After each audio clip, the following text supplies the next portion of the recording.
Right, this is going to be another episode of Snake and Banter.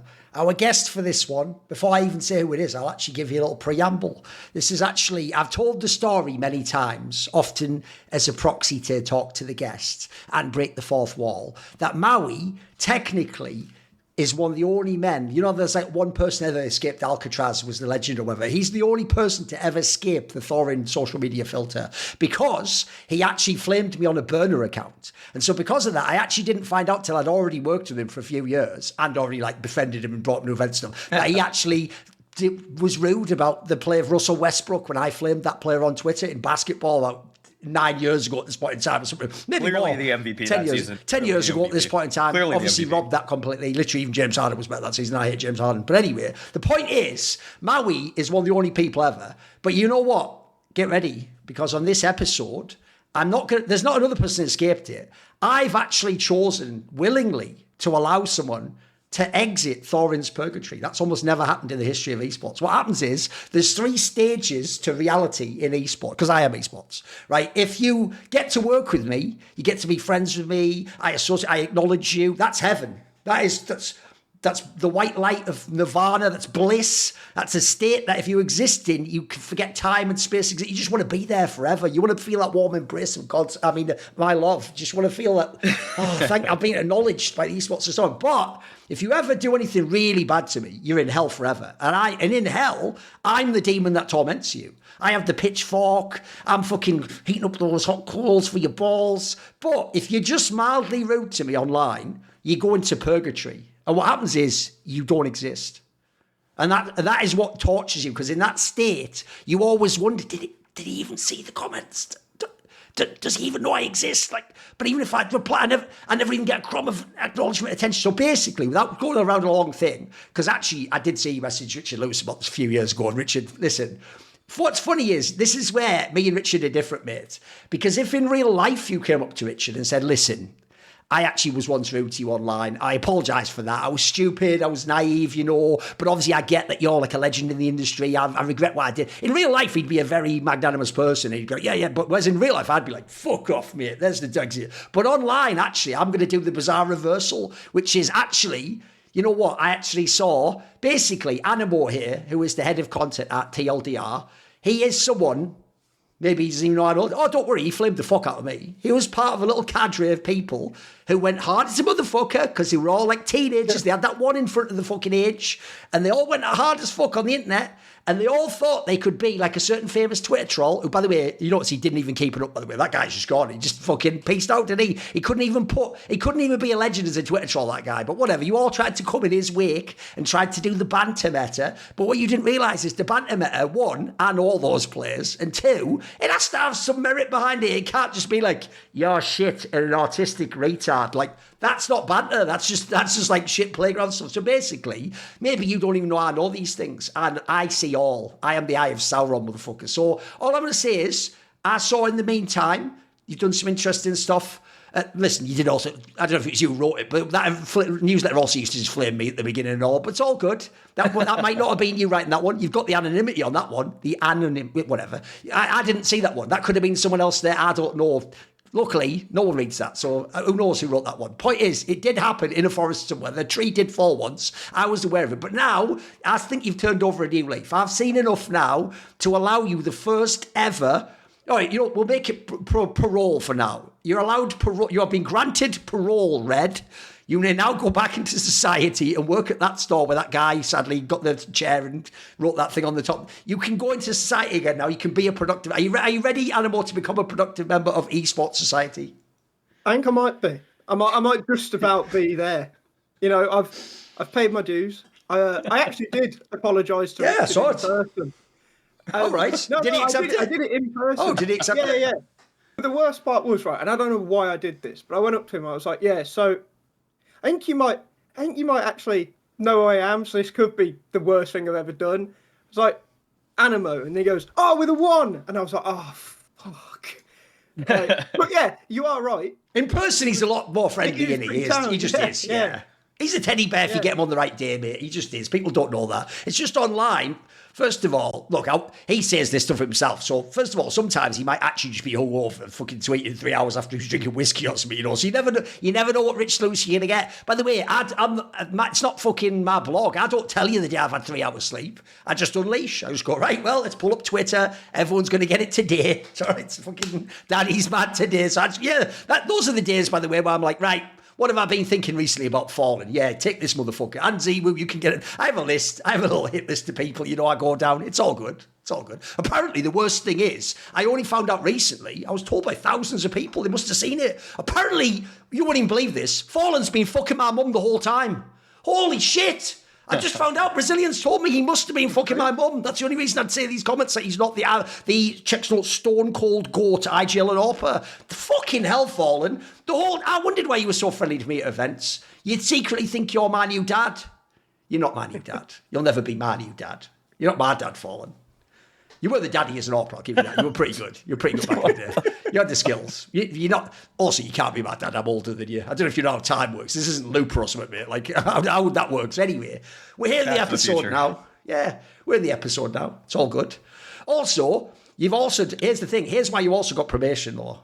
Because you not only turned over a new leaf and saw the light and realised, like Paul on the road to Damascus, the error of your ways, you were persecuting the very people you should have helped. But more importantly, I noticed you didn't actually do that to anyone else. You still flame all the players I don't like and all the fucking people who are shitting over it. Now you're in the sweet spot, mate. That's where you want to be. You don't want to, listen, don't go too far the other way. Don't be like some of the fucking people on certain events where they're just like, everyone's playing great and this is great CS. And we'll just see them like, it's fucking the worst match in stage 1 of the major, you mad folk. What are you talking about? So anyway, you've got to keep it reasonable. We've got to have some sanity within our respect-based order, you know. But anyway, we're here now. So if you don't know, obviously, like Fight Club, where both one, I want to destroy something beautiful like Maui. Maybe it turns out we are the same person at the end. Who knows? Some people say we are. By the way, that would be the ultimate trick of all time. Maui was basically me, Andy Kaufman style, where he played that other character he did with all prosthetics. You think I've been off events, you mad fucks? It was me the whole time. I was just at the events as him. Now, what's weird is I had to have some really weird leg surgery to get it done. But listen, that's off of my heart. I was willing to do it. Yeah, exactly. Something like that. That's why I had to pretend I needed a box. I was just standing up when I did that. Joke's on you, lol, meme to you. So anyway, obviously, when it's your first night in Fight Club, you have to fight. So you start the topic off, AN1MO. What is good at the moment? What we actually start with that's good in CS? Right, so I know people are probably going to give them some shit because they went out of the major. But I can't believe I'm saying NIP. And I think, Maui, you summed it up really well on the desk after they went out. Like, they came from 170-something in the world, made it to the major, which was their big goal for the year. And I actually think, outside of a couple of chokes, they played pretty well. And I'm not 100% convinced this is the team that takes them all the way to where they want to be. But they got a pretty solid core. Like, I think it's a pretty good place to be right now. Okay. I was thinking of making NIP kind of an ugly point because, I really want to celebrate what they've accomplished. When they started their VRS journey, as in when they played their first one, they were 170th, and that's just to even imagine having to work up from that ranking and seeing the slew of qualifiers, cups. I mean, there's just tournaments in their history now, or Snappy's Liquipedia, that I've just never even heard of. Like, I don't even know what the hell half of the things they even played even are. Like, I don't even know what the what is this Svenska Cup? It's just a Swedish Cup. Is that the different team? I don't even know. Like, they're playing crap that I didn't even know from the beginning of the season, really, or the beginning of the year. I'm just impressed. I'm just impressed by it. I'm disappointed though, because the way that they went out with the 5 map points that they had versus Paravision. And I almost, you know what? I'll just single out a couple people. I think that it's come to my attention now that in multiple of the biggest round chokes that Wrinkle was part of them. Because I was bigging him up a lot last year, especially for what he did at Yala Compass, but in late round high pressure moments, and the thing is, he's part of the reason they got into winning positions to begin with, so it's not like it's not scorn towards him, but he's swinging when he has no business swinging. There's plenty of moments when there's 15 seconds left in an advantageous bomb planted situation, and if he just takes his hands off of his mice and keyboards, he'd probably just win the round.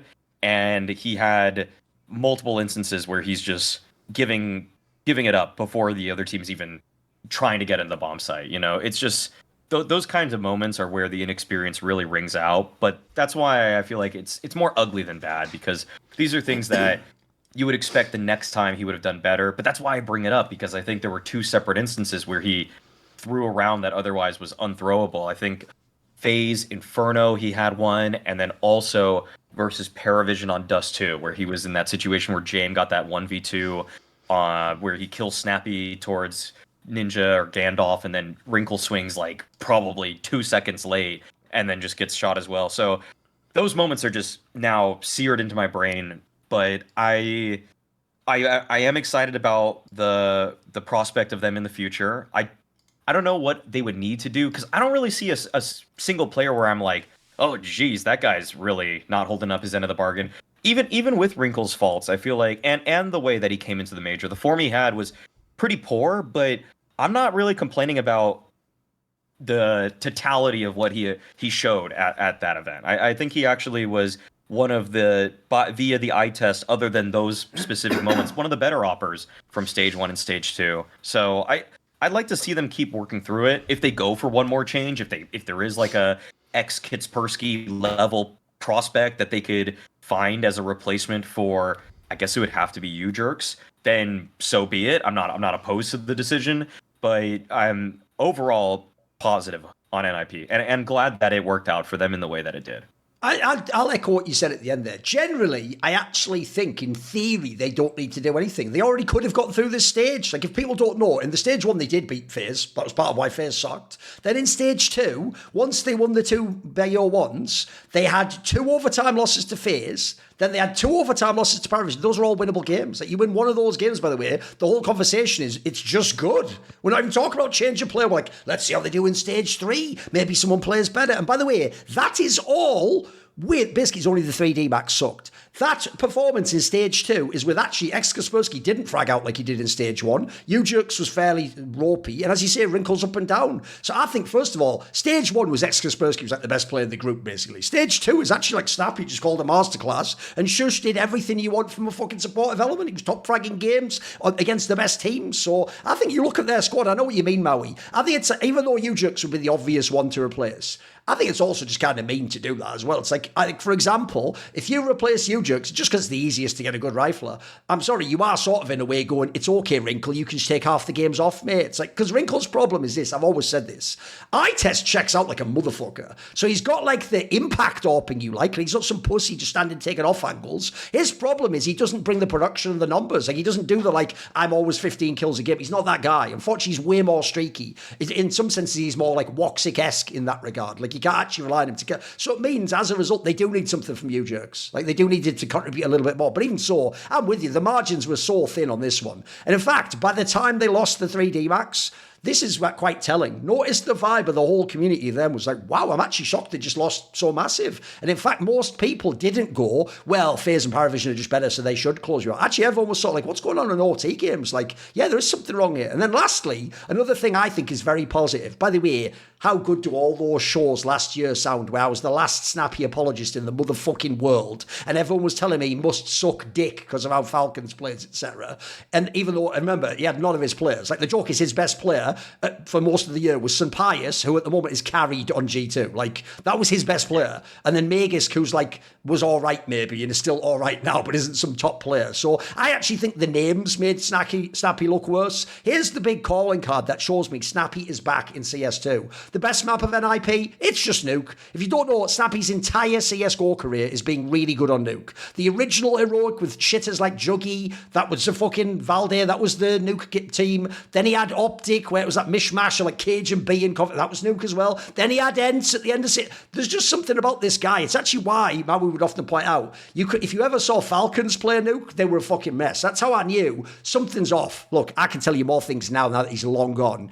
he did not have full control in that team. You can imagine it was Onyx's project. Some of the players did have big egos and didn't listen to things. And so you get into that position eventually. I'm sorry, if you're getting a giant salary like that and you have like an actual family and children and stuff, you get into a point eventually where you're just human. You start thinking things, how do I keep my job this week? Do I really want to go at the head of the star player when he disagrees? Eventually you make compromises. And I'm sorry, I think that the role of an IGL, unless you're some like Major type figure who's letting the players play, you're supposed to be the auteur who designs the whole game. And to some degree, the lesser pieces are your chess pieces. You should do what Jim does. You should be like, this is my vision of the game. I need people who can play this way because I know it works. So I think actually, yeah, I like it as a good point. I acknowledge Maui's, there are some ugly elements in there. But Braceway, as we say, as a team that was irrelevant and took a massive gamble, not just buying the VRS core, which they could have, remember, they could have just bought the whole SAW core. They could have just done that and been straight in the tournaments. But I'll tell you what, the squad wouldn't be as good as it is now. And crucially,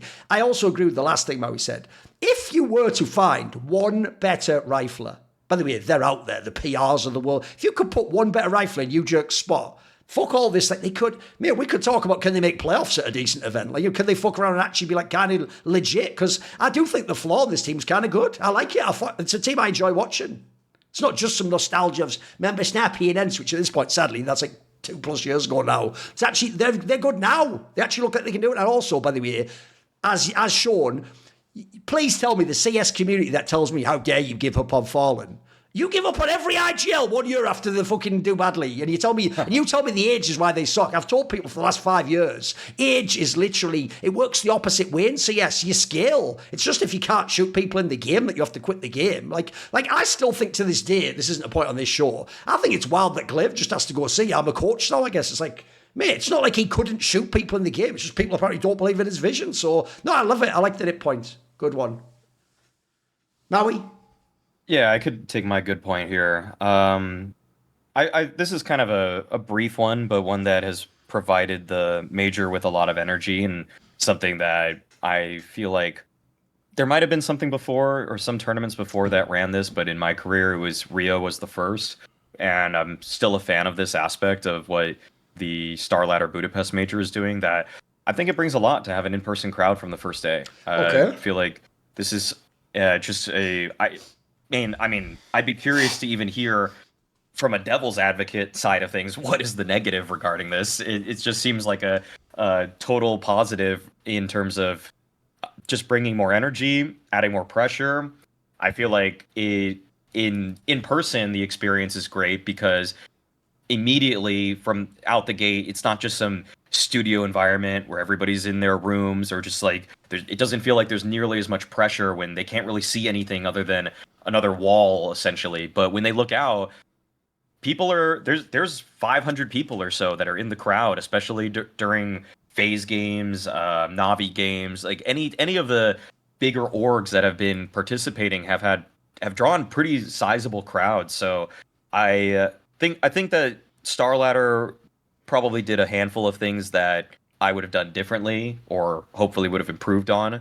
But one aspect where I have to give them credit is the crowd side of things. Just having that from the get-go is it's such a huge boost to just lifting the spirits of everybody and just making it feel like it all matters so much more. By the way, I didn't explain this before, but in theory, the order always goes. Unless it's your point, AN1MO, you respond first, so I'll respond last, and people get their points off. And in general, just be bold, jump in wherever you want. So go, what do you think? Oh, yeah. I like having the crowd there. I guess the devil's advocate point would be something about, like, the economics of having the bigger venue. Sure. You know, I've done group stages at events, and you ain't getting a crowd there. But it's nice, you know, like, you look back at the Boston final. It's like the first time I really remember. It won't be the first time, but kind of showing when I really got into CS. It's the first time I really remember like proper loud send them home chants. And then you're getting them now in the early stages of a major, and it's like I've been there for these major Swiss stages. These players are gutted after this, so that must really add to the entire like pressure of it, and ultimately that then adds to the narrative of the event.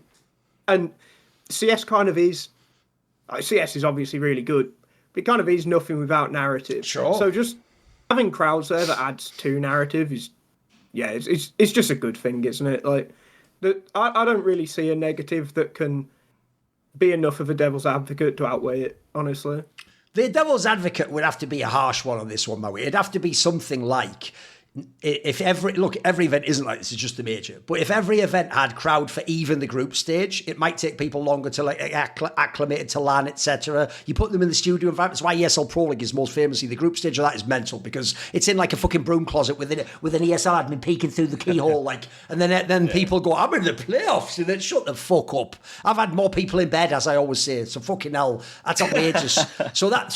But even then, by the way, because it's the major, it does also make it cooler that there's people watching these BO1s. Like, when you see those OT games I talked about with Nip, those are way more hype when people are into it, when you can play to the crowd. Also, let's be real, even though, yes, crowd is part of the pressure, that's not the full equation. Just knowing it's the playoffs is part of the pressure. Just knowing it's in an arena is part of the pressure. Doing the walkout, having them shine that spotlight on you, having them say your name and do that shit interview where you go, how are you doing in the game? Don't give a fuck. Can I get in the game, please? Yes, sir. And down to the next guy. That's all. That whole thing is part of also what makes people. So it's not like people are just going to choke their tits off instantly on BO1 just because it's as a crowd. I'm with you. I think it's better. I also do acknowledge it. There are economic reasons you don't do that. The reason in the modern day the arena is like 3 days long and we have that round of 6 playoff format that people don't want, where you don't really have the quarters, etc., is because that's just the best way to get the cheapest min-max out of doing an arena, because people lose money on the arena part. But I'll tell you what, if it is the major, the World Championship, actually, even though I don't really vibe with it, Stage 3 and Stage 2 do matter to these teams. Like, some of these teams are never going to sniff the playoffs. Some of them, like, to get to Stage 2, FlyQuest was having a ticker tape parade like they came back from the moon. Like, fucking hell. But for them, that is like that. So I get that that means something. Also, by the way, I'll throw in one last detail that'll be a positive. It actually means if you are a fan of FlyQuest or Lin Vision, you can go to Stage 1. You don't buy those tickets. Like, can't wait to see them on the stage, guys. And then fucking, it's sad, just fucking rain, the screen greys out. Because when you realise you'll never see them step on that stage, ever. Unless JKS John's a good team again, whatever. Might happen, who knows, I'll put it out there. I'll manifest that in the world. It is such a shame, because I only get to talk to Papa Smithy for like 3 days, and then they're out every time. Also, I'll tell you another thing as well. This is the last thing. The reason why it is still a bit of pressure, even if it's just a meaningless, random 1-1 game in the BO1. Here's why. I'll give everyone the analogy. So what I'll do is, I'll do the European thing, even though he's British. So we will never be Europeans. Britons will never be slaves. It's right there in the national anthem. Look it up. Yeah. But they call us European. You know how it goes. Our entire history is basically not being European, but don't worry about that.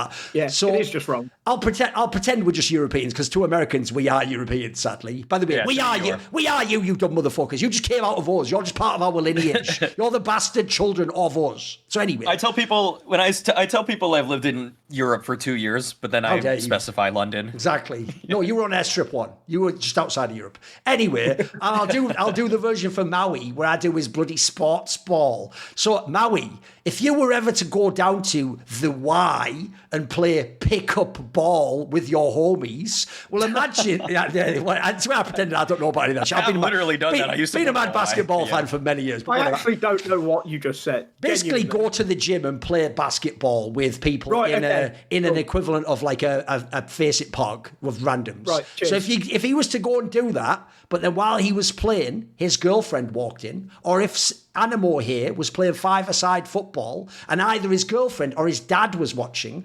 everyone, if they're honest, knows it does fucking get in your head. You will play very differently. You want to score that sick worldie. You want to fucking dribble around so much. By the way, if you keep missing, you're going to feel like an absolute prick in a way you wouldn't if it's just a random game there's only people playing. Like that. I hope that actually makes people at home understand anyone watching does actually add to the hype, and it amplifies the moment for good or for ill. So I'm with you. I think it's a good detail.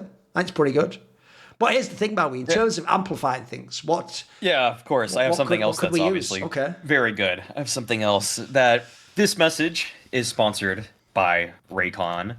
And in terms of amplifying something that's good, why not check out their Essential Open Earbuds, which are here for the holiday season, and they're selling fast because Raycon audio products are up to 20% off. And you can go to buyraycon.com/snakeopen. So like the Snake and Banter, then open for the Essential Open Earbuds to save on Raycon audio products site-wide. If you order by December 15th, you can guarantee delivery by Christmas. And honestly, I've said it before on other shows. I'll say it again here. Best thing about these long haul flights, okay? They're very comfortable. They have, but without even putting them in the case, they have an 8-hour charge, which is practically long enough for me to watch everything I want to watch without having to charge them again. Because that's at least 2 maps of Paravision. It is actually. You might even get through a whole series depending on who they play. You know, if it's just Snappy playing against them, it's just 2 maps. Sure. So yeah, no, it's all good. I mean, I think they come in numerous colors as well. So if you want to get that's very important to me. Of course, I can tell you always like to be you could even get synchronized. Ones. That's Make true. Saad happy. You can listen. True. Diversity of color is definitely part of their marketing strategy. Exactly. So yeah, these have an open ear design. They're breathable. They're going to deliver comfort. They're going to stay in your ears, which is great. And be sure to check them out on their website using /snakeopen when you go there, and you can get 20% off. And even if you get the pink ones, because of the way modern tech, they're wireless, so no jackies, no jacks needed, no to the phone, it's because, you don't need to assault that phone with, anyway, you get the point anyway. With a bottle. Yeah, no, yeah, exactly. You listen, no bottles required. Actually, you just fucking be totally civilized about how you deal with that. Okay, now it's my good point. He said before everything he ever said on every show. Actually, this is a really easy one, but I've got a little bit of homework for you boys. You're all in front of PCs. I want you to pull up, because I guarantee you haven't thought to update this since, right? You're all going to think, you're going to agree with my point, and you're going to think I thought the same thing, but you're going to realise even you were off with the scale. So as I'm talking, khltv.org, and you're going to go, not on the major, you're just going to go to the stats, the top players page, top players, and you're going to go and you're going to put the classic filters, LAN, last 3 months, top 20, and then click CT. The number 1 rated player in the world is Twistzz from FaZe Clan. You didn't expect that, did you? He is literally higher than Monacy. The only person with more plus minus is fucking Ziwu, right? I don't think people get this. I saw Twistzz the first time around in FaZe. He did not play like this. He was a good player who was like a role player, and actually he sort of started better and he got a bit worse as he went on. And when he left, by the way, I always thought actually, maybe even a gamble that apparently Vitality wanted him, maybe would that work, wouldn't it? In Team Liquid, when he fragged out close to this level, that was more like, yeah, but you're the IGL, mate. Are you just not calling strats or something? Or are you just being, maybe you call around yourself on T-side? Now, we know he doesn't call. We know in this team that actually he's not even getting much help from certain people at certain times. He is just fragging the fuck out, like every match you watch. And if you see some of them, if people don't know, you know that FaZe blasted through stage 2. Oh, there was still on like that last map, Brokey getting 5 kills. Like, it's not like by the way, him turning it around is him getting a 1.00 rating. Like, so it's not just the Frozen Shore. Twistzz is actually like giga carrying this team so hard. And I've got to say, this might be the best Twistzz actually ever has played. He looks like this is even beyond the old days of Liquid when they were the peak. I think this is so as much as I might not like how FaZe Clan's going, I have to say, he's found the spot where he's fucking banging, mate. What do you think, AN1MO? Yeah, I think, like, obviously the Liquid spell, right, the second time around. We all want to forget that. Wasn't great. Never want to see him call anything ever again. Really don't need that. Unless he's going to go jump off a silo somewhere. And I mean on the map. Yeah. But it did ultimately make him a better player because, like you said, like, FaZe the first time, or a role player, Liquid the first time, glorified support player. So when he's gone off somewhere and actually been the star, like, and not sunk outside of being able to call around, you come back into FaZe when they really need someone to shoot other than Frozen, and he just is doing it, isn't it? And I knew he was doing well, but it's nuts, isn't it, when you see him put up with Z1 Monacy? But the number's like considerably higher as well. It's bonkers, mate. Like that. Yeah, no, that is ridiculously impressive. And on CT side, you can't be getting set up, mate. You're just shooting them. You just shoot them in the head. Yeah, no, fair enough. You can't knock him, really, unfortunately. Wait a minute. What's that? Some secret beef there? No, I'm not going to beef with him. Okay. It's just like, I do the journalism thing, don't I? Okay. So, like, when you're at events, if you get a bad story from anyone, like I know Dust2 US have had some some difficulties with Twistzz. So like, Oh, right, because he like claps back if he doesn't like the way someone's written or his girlfriend yeah, says something or or whatever. he's just like, oh, I'm not going to do the interview with Oh, Twistzz right. because they Okay. use my quote as a headline. Oh, I see. Right. Yeah, Okay. you did the interview, like, True. and this it's kind of my thing with players Okay. now. Like, if a player's nice to me, I'm Okay. maybe slightly more lenient Yeah. unless they're really shit. And then someone like Twistzz, I'm like, nah, fuck it, I can call you a bitch. That's if I why want. what's Like, beautiful. No, by the way, you can totally, especially if they're not going to do the interview. The joke on them is that's how you Yeah, make them exactly. not say that, mate. You actually, by doing the interview, they have to maintain a level of professional niceness. I'm one of the only people who's been able to do the fucking old school Mario where you go off one side of the screen and come on the other side of the screen because that's the way the game worked, which is, I am so critical of people that the joke is, Apex loves to clap back at loads of like famous people and smash them and say shit. You notice he's always really nice to me because he knows the opposite. He knows to get on my good side. And he knows that you hit me in the DM when you think I'm not right about something. That's how you win me over. But I agree. Normal journalists, unfortunately, players are just super harsh. As soon as they think you've betrayed them in some way, you just persona non grata, right? Even though, as you point out, well, if I can never get any content, I may as well just call you shit now. It doesn't matter. Like, it's not going to cost us anything, is it?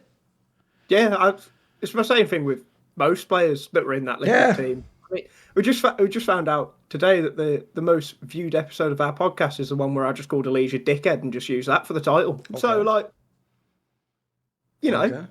It can be troublesome. Listen, Maui's run into those Twitter blocks before, literally. If they're not going to give you content, then make content out of them. Of course. It's the best thing to do. Exactly. That's why I have a handful of players that definitely get. I can easily go against them because I mean they've got me blocked already. Bro, in the Spirit bootcamp offices, they just have a picture of you on a dartboard, mate. It's mental at this point in time. Like, I don't even get what they go. Why they hate you so much? Doesn't even matter because Sway doesn't hit it ever. Ooh, ooh. Okay, that's a good one. That's pretty good. I can't lie. You hit that one. Okay. Meanwhile, Zontix is just in an empty office, just nailing it straight in your face the whole time. Can't even get the game of course. I don't even dislike Zontix. No, I'm saying Zontix is hitting. But the joke would be Zontix. Yeah, I know. He's just body shotting me. Zontix doesn't hit your face though. He hits perfectly right where your belly button is. But that's wins the dartboard. Exactly. So, Yeah, if he's hitting the face, it would be the first time. Exactly. Unless he's practicing headshots. Well, whatever. Anyway, go on. What do you think? For his comeback. Yeah. I mean, the Twistzz numbers are pretty absurd. I mean, keying into him for some of the matches he's played recently, like the Aurora one, like he did. I feel like he gets to do two things. I think one, he gets to play a lot of the best spots, but then I feel like he always gets to call audibles for himself to move himself around because. And I think this is actually maybe I'm not giving Brokey a pass. Okay, let me make that clear. But Holy shit, I feel like Twistzz gets to call his own openers a lot more than Brokey does. Okay. So I think it just seems like he gets to be the one that dictates what's the setup or where is he going to go this round. But like, you can't even argue with what he's outputting. So I wouldn't change a thing about what he's allowed to do on FaZe. And on top of that, even when he's cornered and has to just come up with 2 kills to make the round even winnable for FaZe, he's been doing it. Like his aim, his tracking aim has just always been sublime. After getting 1 kill, his ability to correct to the second target is just still so world class. Because I feel like also a lot of like the best aimers we've seen over time have kind of lost a little bit of that with CS2. I would actually even pretty clearly point out Nico. I don't think Nico's correction after the first kill is as quick as it used to be. I think that's kind of come in turn with the mentality change that Nico's undergoing, where he's kind of not seeing himself as the star player when, like, I mean, Twistzz realizes he just has to be that guy. And I think that it's given FaZe a huge boost. And it almost feels like he kind of just needs to be their opper because Brokey has been so abysmally bad that someone's got to get the kills. And to Twistz's credit, it's been a lot of him. It's been a lot of Frozen. I'm kind of surprised, I'll be completely honest, that he is doing this well individually on FaZe. I didn't really see that coming because Liquid, he was definitely a really good player. I'd say now he is an excellent player. I think there's like kind of been a little bit of a murmuring online of can he get into the HLTV top 10 for this year? And actually responded to a Reddit comment on this because people were wondering. And I have him right now around 15th for the year. So it really depends on this major. If FaZe go on a miracle run and he gets an EVP or something, like if he's like one of the top 5 performing players and they make it to the semifinals, I could justify saying he's a top 12 player this year, but it's off the back of having a pretty flat first 9 months. Like, if people don't really remember, they only won playoff series at ESL Pro League and at Fisher, which is crazy. Like you had Twistzz on your lineup and you didn't win. They got into a handful of other playoffs, but they didn't win any series. So he's kind of making up for lost time right now. And he's actually, there is a sense of urgency in how he plays, which is incredibly admirable compared to a lot of guys that really just seem to kind of phone it in at the end of this year. So I'm sure we'll talk about some of the guys that have phoned it in on some of the other points, though. Because the thing is, obviously, the actual like stage 2 only just finished, so people haven't had time to go and check that page. But when I saw it, I just thought to myself, if someone said, hot take, Twistzz is one of the absolute elite players in the world, you'd be like, shut the fuck up. He's not Mauisnake. He's number C, by the way. There's not, and by the way, he's playing for a worse team. What helps he got? His T-side numbers are really impressive as well. Still good as well. Yeah, I just showed him just nuts that the CT. Overall, still 3rd ranked or something, mate, with both. Yeah, it's just ridiculously good, isn't it? Yeah. Okay, we have now reached the section I foreshadowed where you still have to be able to talk shit. It can't be like they're bad. Oh, there's not even more great teams to what. So what is bad at the moment and on AN1MO? Right. Well, going back to your preamble. So obviously, as you said, I used to be a bit of a dick on Twitter. And back then, I had a device profile picture. He was my favourite player. So this entire section, as much as I will somewhat enjoy it, will also pain me. Okay. Astralis, they're just doomed. They are. I really don't see a world where Astralis, as a full Danish team, can ever be competitive again. I mean, Device just put in one of the worst performances I've ever seen. Stown and Yabi, they've never been at their heroic levels. And I don't see what the best case scenario is, because you missed out on Twistzz and Shush. And sure, Twistzz might become available again because we all know Falcons are just going to try and sign another star. But even then, I think one of the big things with Denmark is because their 2 best IGLs that stayed within Danish teams are Cadian and Orpa and Glaive, the guy who was the star of the team. It's just a nation of role players. It's the nation of like your 4th, 5th best players, maybe 3rd if you don't have the firepower there. So I don't see a world where Astralis can make even a top 10 team. And I know we saw this with Nip and Fnatic before, but I just think it's kind of sad at this point. It's got to the point I don't even want to make jokes about them being bad anymore. It's just depressing. By the way, that is when it gets bad. Is what if you're actually being flamed like we flamed Huxley and G2, that's good. That means we actually think you're relevant enough. It's worth a joke. You know, when it gets really, really, really bad and the joke is even, I'm just like, kind of miss KNG. Did have talent, didn't he? You know what I mean? Like, you don't even matter anymore, mate. At that point, it's just really sad for everyone in it. So, go on then, Maui. Yeah. What do you think? Was that the end, by the way, AN1MO? Is that all your point? Yeah. Oh, good. Okay. Go on then, Maui. It's kind of... it's really peculiar because I thought this Astralis team was going to make it to the next stage. I felt like they had enough time. I mean, the Chengdu run inspired me just enough. They got you. You're wrong. Yeah. I like it. Okay. I mean, they beat Navi in their opening series there. True. They beat Navi. They beat a Mongols team that was... I think the Mongols team was more fool's gold, if I'm being honest. True. They still looked okay. And they also took a map off of Vitality in the playoffs of Chengdu. So I thought... Yeah, they were... going back, I kind of can't believe they fooled me as much as they did, because the circumstances of this team are what's really the most dire. I feel like this team is probably, if I'm being real, I feel like they need to move on. I think they just need to move on from Device probably at this point. I just don't think he's really got it in him. And then he just also takes tournaments off. I feel like this has been a conversation for the last couple of years, especially when he sort of hung them out to dry for the Shanghai RMR, where he just kind of dipped out on it. And it's like, health/mental health, whatever it is, physical, any type of health, it's serious. I don't want people to just keep throwing themselves at it. And because playing this game is a luxury, it's not something that it's not life or death for anybody. So if it could actually literally lead to your death, I would prefer you don't play it. So, but then That's very magnanimous of you. Okay. Yeah, no, I know, right? Like, yeah, very, very gracious. But if you're an organization like Astralis that is trying to regain its footing after 5 consecutive absences at the major and trying to still carry forward whatever legacy it still holds, because you do have this built-in Danish fandom that is going to follow you to the ends of the earth, then you need to perform a little better before all of that trust wanes and nobody even really can continue to hold out for you. Because if you just kind of look at what they did towards the tail end of the season, I don't really know if this merits. It definitely doesn't merit a stage 2 berth to the major in my eyes. No. And then stage 3 is getting probably even harder next season because some of those new rosters have taken a nice footing. You have a couple you have like 100 Thieves type of orcs coming into play.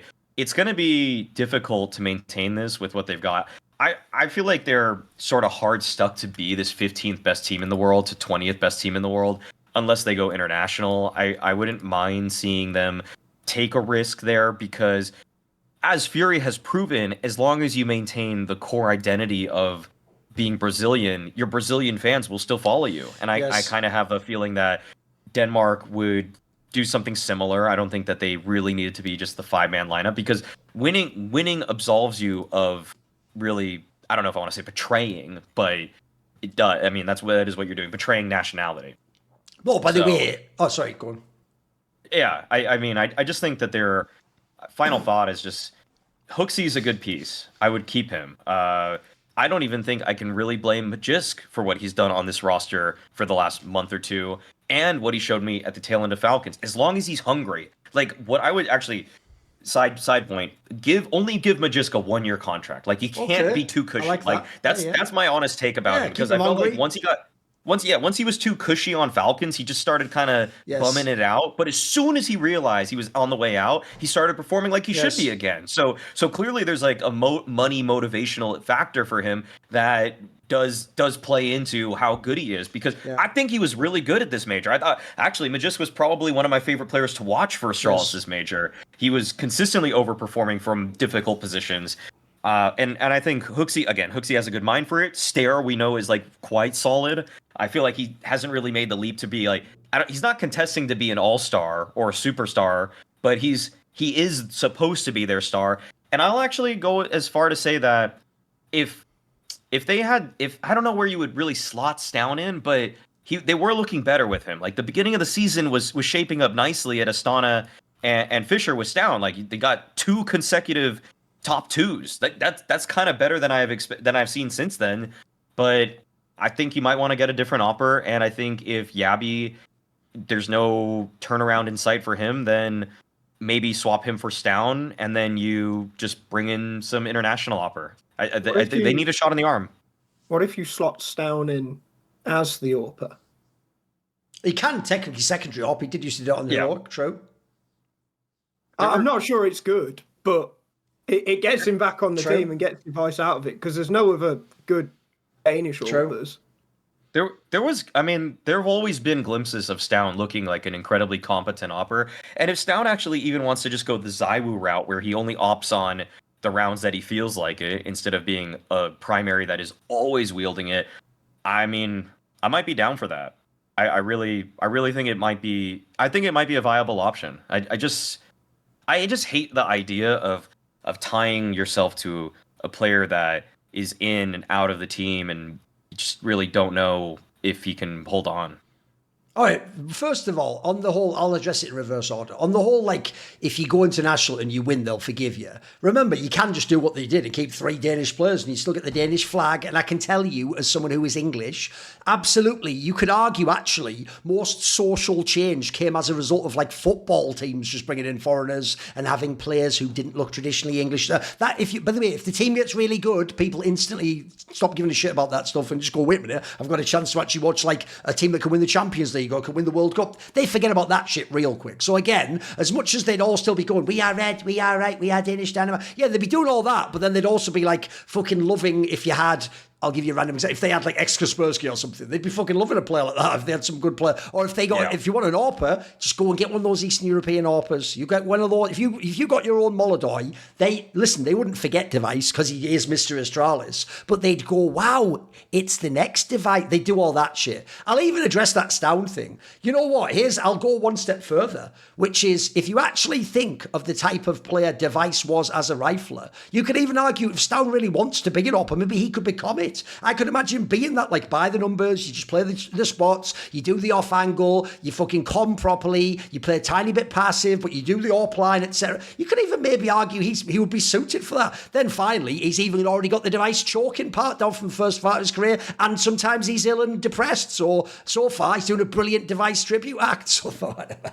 Listen, that's who I am, motherfucker. And Device even knows me. Listen, you can get upset, but whatever. I'll see you in the DM later, motherfucker. So also, what says a lot about this team right now is this. Any other conversation, pull up Snake Banter and put like Device as one of the fucking top timestamps. Every other conversation about Astralis started the opposite way. It started with, right, you still got Device though. Listen, he's not, the guy he was 5 years ago, but he's like 90% of it. Then the year after that, he's 80% of it. Now he's like 40% of it. Like, what even is this now? Like, actually, as of right now, a mixture of his play and the fact it feels like you have a 1 in 5 chance at every event. He just can't attend the event. I'm sorry, that actually almost disqualifies you. The only thing keeping you here, let's be real, is you are Mr. Astralis. You're also the last, I know Makers here, but you're the last true, like, you were the Astralis player. Like, no one wants you to go. And people will forgive you. Put it this way, this is why people don't get of, like, he has to retire. That's literally just his choice, boys. If he just said to Astralis, I want to stay for next year, they'd probably just let him. I doubt these players are kicking him. It's not at that point yet. They're not at the point where if they're not going to kick Brokey out FaZe, they're not kicking fucking Device out of Astralis. Like, what are we talking about? But at this point, sadly, you probably should. Like, if someone put a gun to your head and said, right, if they don't play semis in the next event, you die. Now what roster are you making? I don't think you're keeping Device in the roster. How the fuck could you? Remember, beyond even just like the major illness, that last event, he literally just had food poisoning randomly. But is that random at this point in time? How many times is there going to be something that gets in the way of you playing? He had that another time earlier this year. Did? Too. Also, we can forgive that if you then come in and you're the best player and the top 10 player in the world. We'll make that work, mate. Well, you can be injury prone. You can't if you're basically now like one of the worst players in the team with the expensive fucking gun. Then you look at the others. I don't even blame Huxley totally. Look, I told Huxley this to his motherfucking... You're dog shit for shooting people with the gun. I don't even care what you say. That's why you have to have like a fucking standing ovation if you ever top frag. Because it's going to happen so rarely that, like, how bad are the other games that the average of the top frag doesn't ever get dragged up? You know what I mean? So I think with Huxley, you're fine. Your main problem is you spent the last 3 years playing loose CS and you don't have the players to do that. So I've always said, I need like Copenhagen Flames, Huxley. I need some nerd shit with some... Because that's the only reason to stay Danish is this notion that the Danish language is like, transmitting the strats. If you're just playing with people who aren't stars and can't frag, boys, just go international and get the fraggers. You know what I mean? You can all do it. Device himself played in Nip, Magic's played in... They basically all done it except like except Yabby. That's it. And Stair, they're the only one. Oh, no, even Stair was on Sprout. It's just Yabby. Yabby's the only one who hasn't. And by the way, spoiler, you guys didn't mention him much. Yabby, you're cut from this team. You're fired. Your services are no longer required. This isn't CSGO. Get the fuck out. On the way out, ask Stown to come in, please. And tell him to start fucking AWPing. Because Yabby's fired as far as that. He used to be a canny player, impact player. Not anymore, mate. He's trash now. What are you going to say, Animal? Yeah, he's another player I've just got no time for him for a number of reasons, so which probably not worth going into. Yeah. But yeah, I mean, even before Astralis bought Yabby, he wasn't very good. He'd already dropped off. He had. So how he has survived? Like, is the talent pool in Denmark that bad? Are they that strapped for cash? Well, I mean, given the thing about them not paying. Sure. Yeah. Bad timing, maybe. But like, are they that? Is it that fucked that they can't get anyone else at all? Even someone who might be mildly better. Like, I'm not sure if I even believe this myself, but like Xiphon or Altex, like someone you give them a go though, right? Yeah, you give them a go. Like someone you just slide in, just be like, look, if you can just get above a 1.0 rating, you're doing a good job. It can't be that hard, can it? No, no. By the way, also on the others, I'm with you actually on the Magis point, Maui. Here's the problem I have, right? First of all, if you want to know the real secret in the Astralis dream, dream era and where they were mega and they were all perfect and they drank water and went to bed and no one ever said a mean word. I'll tell you what happened is, right? Behind the scenes, supposedly Magisk is the fucking spicy one, mate. He's the one arguing about shit and he doesn't like this call or why didn't you do this differently? And that was good because he was a fucking stud, wasn't he? He was that rock that you could never move in the game. He would literally drop major winning MVP performances. So again, you can have a bit of that ego. I'll take it one step further than Maui. Remember in Vitality, him and Dupree came over. Oh wow, Dupree and they're over. That first year they were dog shit. They were supposed to be like number 2 and 3 to Ziwu and take him to the championship. What they had to do was bring in Spinks and put everyone's role over. And people remember Dupree at the very end did an all right little run. Magisk only got his shit together those last few months as well. It's almost like, again, when he was under pressure in the squad, this guy he's the contract year motherfucker. You both will know that reference from football and from fucking basketball. He's a contract year player. You're right. When he knows he's got 6 months left, he goes, right, better pull it out and fucking earn that 30k a month, basically. But I'll tell you what, he does it. And even now, I thought this Astralis was cooked before this tournament. He's actually played pretty well. So Megas can stay, assuming, yes, we keep the heat on him, basically, keep him under pressure. Stair, by the way, is good, but I agree with you. The main problem he has is he's not going to be a HLTV. He could be like the 20th player on the HLTV top 20, put it that way, like, which isn't his problem. He's fucking doing his job if he's actually playing with the real device and the real Megas, you know what I mean? It'd be magic, wouldn't it? It'd be all you'd need. He'd be like an X Factor type player. My problem, obviously, is kick the others. And then on the whole talent thing, well, that's the biggest joke of all, isn't it? One, they didn't want Tessus or Shush. And that now looks really silly in both regards. They play in better teams is the joke, you could argue. And then the other one, obviously, is how could you ever go back to that Blame F thing after what you did? You fucking completely hung him out to dry, treated him like bitch F, and then sent him the fuck off to the doldrums of like 1 million VRS rating and HLTV ranking. Now it turns out, guess what? He was always a stud and he just climbed his way back. And actually, probably to this day, bear in mind you don't even have Stown, the player you kicked to take his roles. Maybe he can just have his spot back. I don't know. Crazy idea, isn't it? Who knows? Maybe they've given Megas that spot now. I don't fucking know. So they also have they've got the sort of baggage of past bad decisions on their back as well. Lastly, I'll just say this. Here's how I knew Nip was cooked. Because the one map they've still maintained as good as the nuke. They lost all 3 of them in this fucking phase. All of them. That was you were one map Andes who didn't win on the one map. And I'll tell you what, this is the saddest thing. You were still in the fucking 2-2 game. You weren't even out like 0-3 or 1-3. Although, by the way, if you know how flawed Team Liquid is, isn't that the ultimate iniquity device? You hung around so long, mate, that at the end, and not that good, a Liquid team just punts you out of the major easily. How fucking long have you been playing this game, mate? What is that? That's like some player from the prime days of Manchester United winning the championship, waiting until City comes along and wins everything, going, right, I've completely disgraced the whole brand, time to leave, I guess. Like, my work here is done. Like, but you didn't do anything. Yes, exactly. Shh, anime, leave the scene. That's even an anime from the 90s. That's how bad I think Down With The Kids reference the anime, references an obscure one they haven't seen from like Sailor Moon from the fucking 90s. Whatever. Look it up, you nerds. Anyway...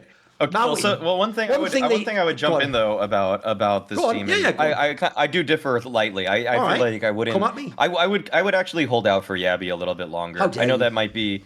I know, right? No, I mean, I think it's worth reminding people he's only 22 years old. Okay. For one. Okay. And I mean, compare that to some people that are basically rookies on G2. You know, Mattis is 23. Okay. You know, Malbs is 23. I feel like if there's a player that I think has more likelihood to have a resurgence in their career, it's Yabby over Device. Okay. That's why I'm not always as big or needy to change like too many things. I like to isolate variables, go for the most obvious fix first, because I've seen orgs in the past try to change 2 things at once and then they're still not good, and I'm like, well, you didn't need to throw out both of these players. Okay. You just needed to do one, So either way, I think I think Yabby has more to give. I know that's kind of coming out of nowhere, really, but he sent Maui nice DM once, I reckon. Some shit. No, he hasn't. We don't follow each other. Okay. I don't think I've ever even talked to this guy. It's tongue in cheek. It's all. I guess what What was the event he got an EVP at this year? I probably worked it. That's probably why. I think it might have been a PGL event or something like that. Or it was Good, Cluj. yeah. It was the Cluj event. There you go. The Cluj event. He looked really good at that. And I just am like, and looking at his numbers at some of the other events this year, it's up and down. And I mean, I think for a lurker especially, if you have coming in Magisk, who's supposed to now be kind of a more star aggressive rifler, I think the lurker role is so dependent on having a synchronized team that is accomplishing something on one side of the map, and then you can pick your timings based off of what they do or don't accomplish there. But when you have a guy who's not actually really supposed to be an aggressive rifler in Magisk trying to accomplish it, then you're just more desperate. And I think when you're more desperate as a lurker, that's when you go too early. That's when you don't know what timings you should be going off of. I don't know. I'm just saying I'm holding out more for Yabby. Device, I just think it's I don't know how you can regain anything. Like I unless the doctors come back tomorrow and say, Device, you're suddenly actually as healthy as you were when you were 22, then I just like how is it going to get better? Like I'm seriously wondering, unless every event next year is in Western Europe, I don't think Device can go through a full 6-month circuit anymore. Also, with the timing, as you mentioned, with the current like financial thing, luckily, if you are in Astralis, you don't need to worry where your money is. You know, like it's out there. You'll figure it out. But I'll tell you what, however, if you actually wanted to secure your money though, Maui. Yes, of course. Of course. Another message that is sponsored by Ridge here. So if people do not know, actually, the first thing I'm even going to bring up before even going to the copy is that I have just been using this nonstop. I know Ridge is obviously known for their wallets, but this device, their battery pack, is something that I've just been using on flights constantly. And you can get it yourself if you actually go to ridge.com/snake. And this is you're going to be taking advantage of Ridge's biggest sale of the year. Get up to 47% off. For everybody that has used Ridge wallets or knows about Ridge wallets, you'll know that it has like RFID protection, that it is so discreet, so secure, comes in a variety of colorways, variety of finishes, carbon fiber, aluminum. It's got branding for whether it's your favorite sports team, what have you. But going back to this battery pack, I still actually... I actually have one device that uses a lightning connector. I know Apple did away with those, but this has been so handy because it has all of them inside of it, right? Yeah, it has USB-C. It has wireless, so you can just stick stuff on. And you can do things at the same time. You can do it on multiple devices, I believe, right? Yes, you can literally. I think you can charge up to 3 devices at the same time with this small battery. Sounds like Astralis need it. Exactly. They need a supercharge right now, and it's just. The fact that I can do this with my phone, stick it on, and then use the kickstand to just like watch stuff on the plane. This is so nice because it just gives you the good angling for watching something on my tray table on planes. I feel like everything I'm selling people is about how good they make my flights. Yeah. But I feel like if anybody is traveling on a regular basis, then why? This is just perfect for you. So check out ridge.com/snake. Get up to 47% off. Thank you guys. And be sure to get your Ridge products. Check out their wallets. Check out their battery packs. No, I do appreciate the way your way to relate to the everyman is. Like when I'm in business class and they're bringing that, it's got a little cup holder for the creme brulee. That's nice. I don't like it to cool down on the... when I'm deciding between champagne or the Riesling, I tend to use the Ridge wallet, actually. Yeah, to pay for everything. Okay. Right, Maui, what is your bad point? My bad point is... I saw this on Twitter and it made me laugh a bit. This is actually amazing no one's seen this. Go on, hit me with it. Oh, I mean, okay. It's just simply put, I feel like I think pick'ems have gotten so hard now that they're just dumb. They're just stupid now. I can't, So say what you saw on Twitter. You have to tell people the facts, mate. Oh, yeah. I mean, okay. So Phoebe, Dualism, she has been keeping track with the spreadsheet of influencers. I mean, whether that's broadcast talent, pro players that post their pick'ems. She even goes into the side content that TOs will sometimes release, or for example, Mao's just released Yimpat's pick'ems, but they did it only through their Twitter. She actually gathers those frequently and puts them in the giant spreadsheet And according to her, Listen for to this. all, and so like for example, this is like so metal. all of Thorin's picks. This is all of my picks. This is all of Pimp's picks. This is all of like Degster's picks. You know, like so many people over so many years. Since starting the spreadsheet in 2022, she has not tracked a single diamond coin following Antwerp. Not one. Like, not one.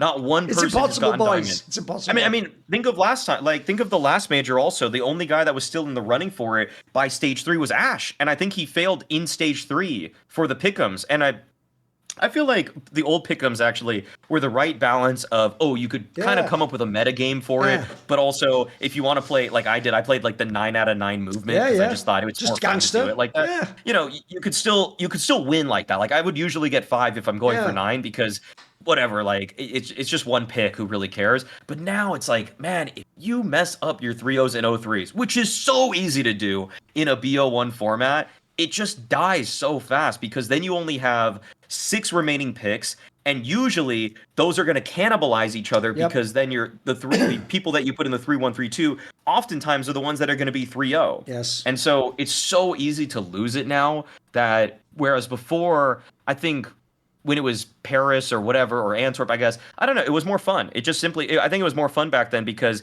it felt very doable. And I've even looked at, there's this one guy that keeps reply guying me about, he's making some like machine learning way of doing pick'ems. We'll see him on the show in 5 years.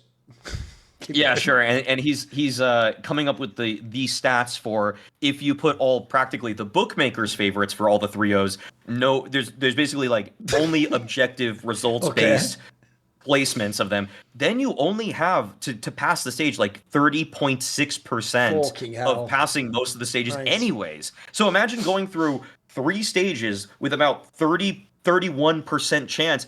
No one's gonna get it. Like no one's even getting it. Like I guess, you know, it's just I mean, it's kind of a weird thing to bring up because obviously people want to talk about teams and everything like that. But one of the main reasons that I feel like people can have such investment in the major, especially for the games where it's like, dude, all respect to the teams that are playing the major, as I am on the official broadcast. Who cares who's like losing between like Imperial and MIBR if it's not for your 0-3 pick'ems, you know? Like that's all the only reason people were tuning into that game was to find out, is my 0-3 gonna die here in the first BO1 of the day or not?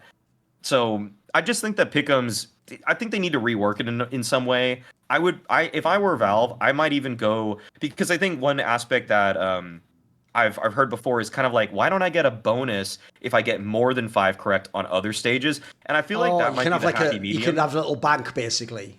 A running total. I think a running total of all 3 stages getting 15 right is actually more intuitive now than trying to get 5 every single stage, because then you might just smash it on one stage and you might give yourself a big bank or something like that. So hopefully, I mean, occasionally Valve people do listen to this podcast, and that would be my simple fix for making pick'ems a lot more engaging, because it's like, then it kind of feels like there's always a chance, you know? There always feels like there's a chance. Maybe you die too early, but it's pretty rare people just get like 0 to 3 pick'ems. Usually you're getting like 3 to 4, 3 to 6, I think most people are getting. But I'd say reward the people that get more than 5 by giving them a chance to get less than 5 on the next stage, so that they still have an opportunity to hit diamond.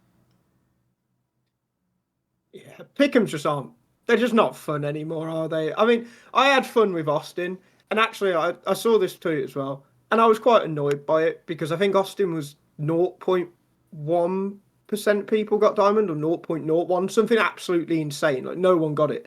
And I was actually trying really hard with Austin, because there was some prick that I didn't like that worked at TLDR that I was just trying to prove I was better than as some big ego play. But I missed out on Austin in stage 3. I was literally one off actually getting a diamond coin, carrying throughout the whole thing, and it's just, I don't like how the conversation around the diamond coin now is, oh, well, if you get diamond, you're stupid. Like, if you get diamond, you don't understand the game. Like, because it just shouldn't be that way, especially for, you know, like, anyone who does a pick'ems video, who's there explaining it and actually clearly does know what they're talking about, to then get like a silver coin because either the pick'ems too hard or the format is just crap. Like, that shouldn't be the thing. That shouldn't be how it works. But on the other thing, Mary, the guy you said reply guy in, I'm pretty sure I know who that is. He Okay. there's a Friend of yours. there's a site.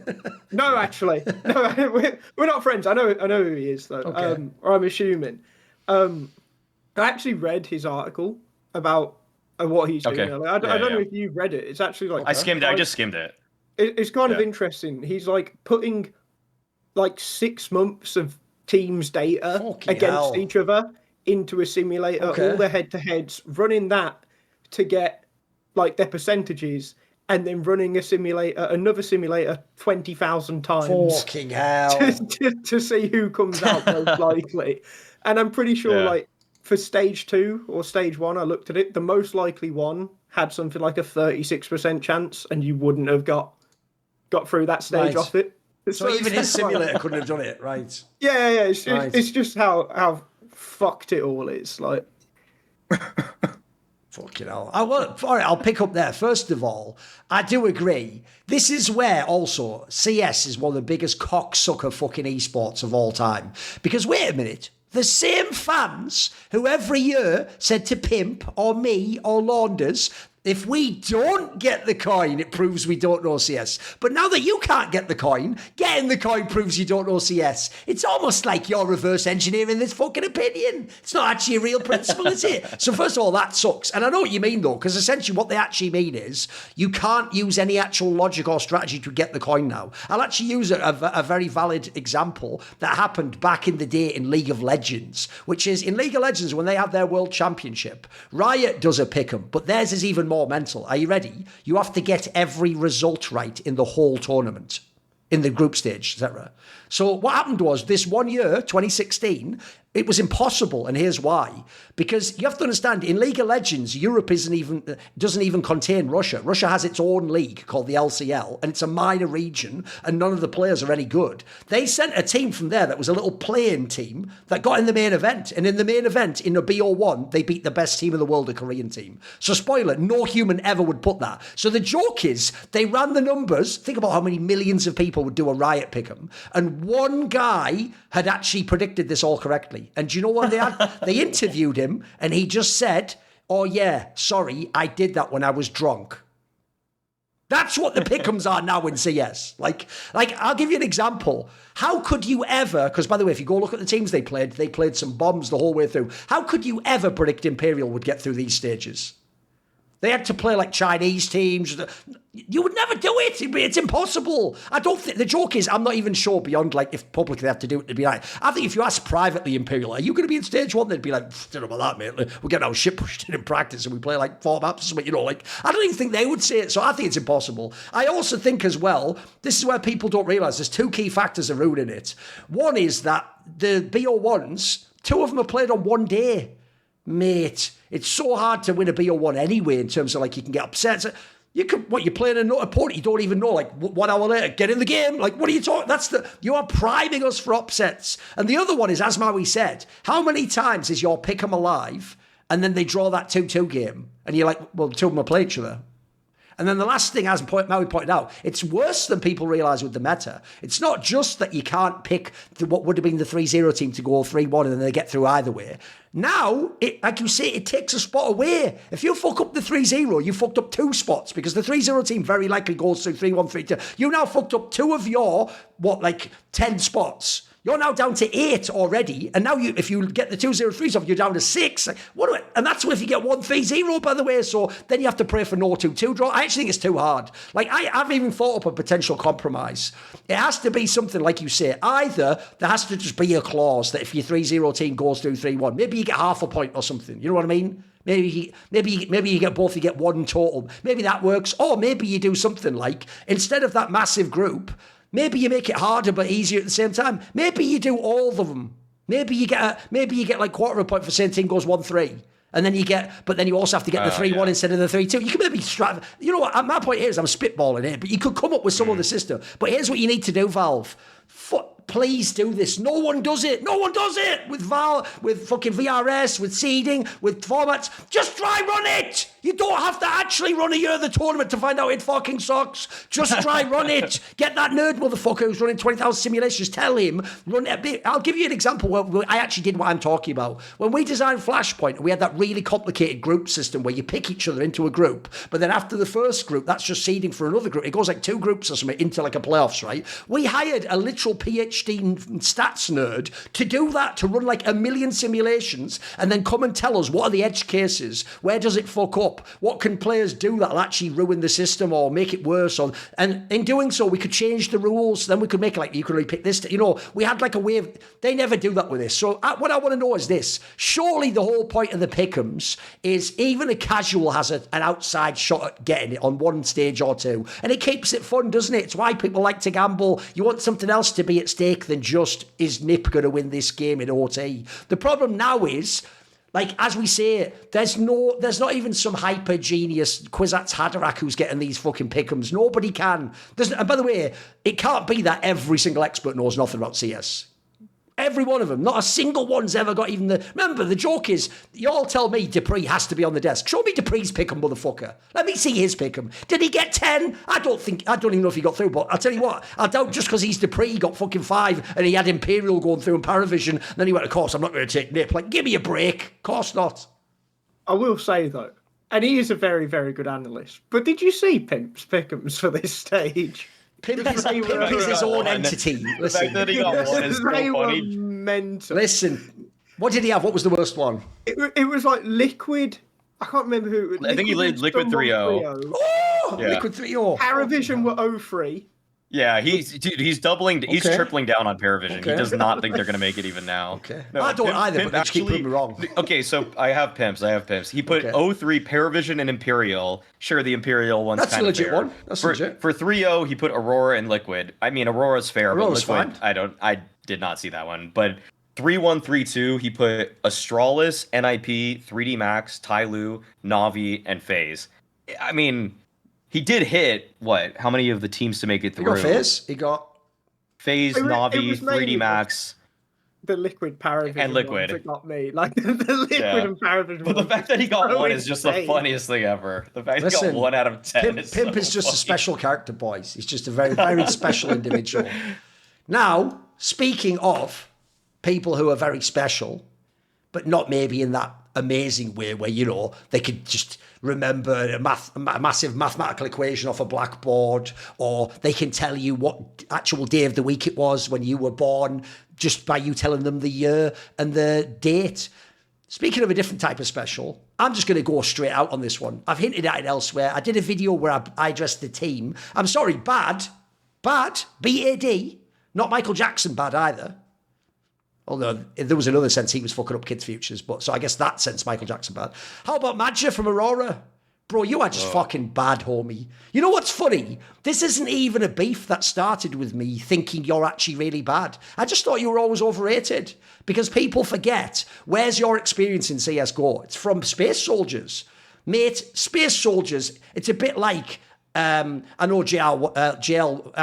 I know people think Chopper was the IGL of Vegas Squadron. He wasn't. It was actually that JR guy, I believe, or something. But people always said the same thing. Space Soldiers, Vegas Squadron. Neither of these teams had tactics. What are you talking about? Like, don't tell me about the IGLs of these teams. So Space Soldiers was just Zantares. Can you drop 30 kills, please? If you don't, see you, we're off. And I think they could play 2.5 maps the whole time back then. If you look now, it's worse than ever. Not only tactically is he not doing a very good job, as far as I can tell, he has some of the most firepower of any player in any IGL in Counter-Strike. Like, this is the one thing that's amazing that I could have predicted about Eternal Fire Aurora. An all-Turkish team, unironically, can challenge the vitalities of the world in terms of firepower. That's real. Like, you look at that squad, and I do it every time. Here's what's funny. People think I'm a hater. Every time I fall for it. Like, look, if they're in the semis, I'll bet against them every month, any day of the week against anyone. But when they're in a group stage, I always think they're going to 3-0. I always just think, mate, I've seen the games where they just murk people on like 5 of the maps. Like, and if 2 of their players turn up, it's enough. You can get it done. But man alive, can this team play to a low floor though? Holy shit. They're playing in the basement sometimes. It's outrageous. So I'm just going to say my bad is Major. Like, I'm not even going to say, by the way, you have to be fired. I don't know who the fuck he'd recruit at this point in time. I don't know if you can even go into. I have no idea. By the way, I doubt you get paid much money in that org. There's a million reasons that you can stay. But I'll tell you what, this right now, you'd have a hard time saying in that team that it's just a team issue. It's this other player. I think a lot of it has to go on his shoulders. AN1MO, where you at? Yeah, I almost made Aurora my bad point just for like kind of the same reasons. I love what you've just said, but kind of the same reasons as Astralis in that. So Aurora, at the start of the year, they made quite a lot of playoffs. Was it 7 in a row they made? I think they were in every playoffs except the 2 majors and the last Pro League. Every playoffs. Yeah, it was a really good run of playoffs, but you know, they're not really winning the games. And then Anubis goes, and I remember saying when Anubis goes, like, Aurora should be are going to have a shit second half of the year. And outside of winning Bucharest, it kind of just has happened, hasn't it? And at some point, like you say, with the firepower, you do just have to point the finger at Major. But then outside of that, like, in the same sense of Astralis, what do you do? Where do you go? Because, the only real Turkish player you can point the finger at to be like, all right, this is the guy to bring in is xCloud. Well, he's not an IGL. Like, maybe a couple of the German players might speak to... Certainly possible, yeah. They obviously have a lot of Turkish immigrants there, yeah, true. Yeah, like, maybe that's an avenue, but other than that, like, you're going to have to go international if you want an IGL, because I don't want to see Xantares calling. And he's the other obvious answer, probably. So I just, I can't believe that they went out as they did. I just, especially losing to this Astralis team, like I said, I'm really not high on them.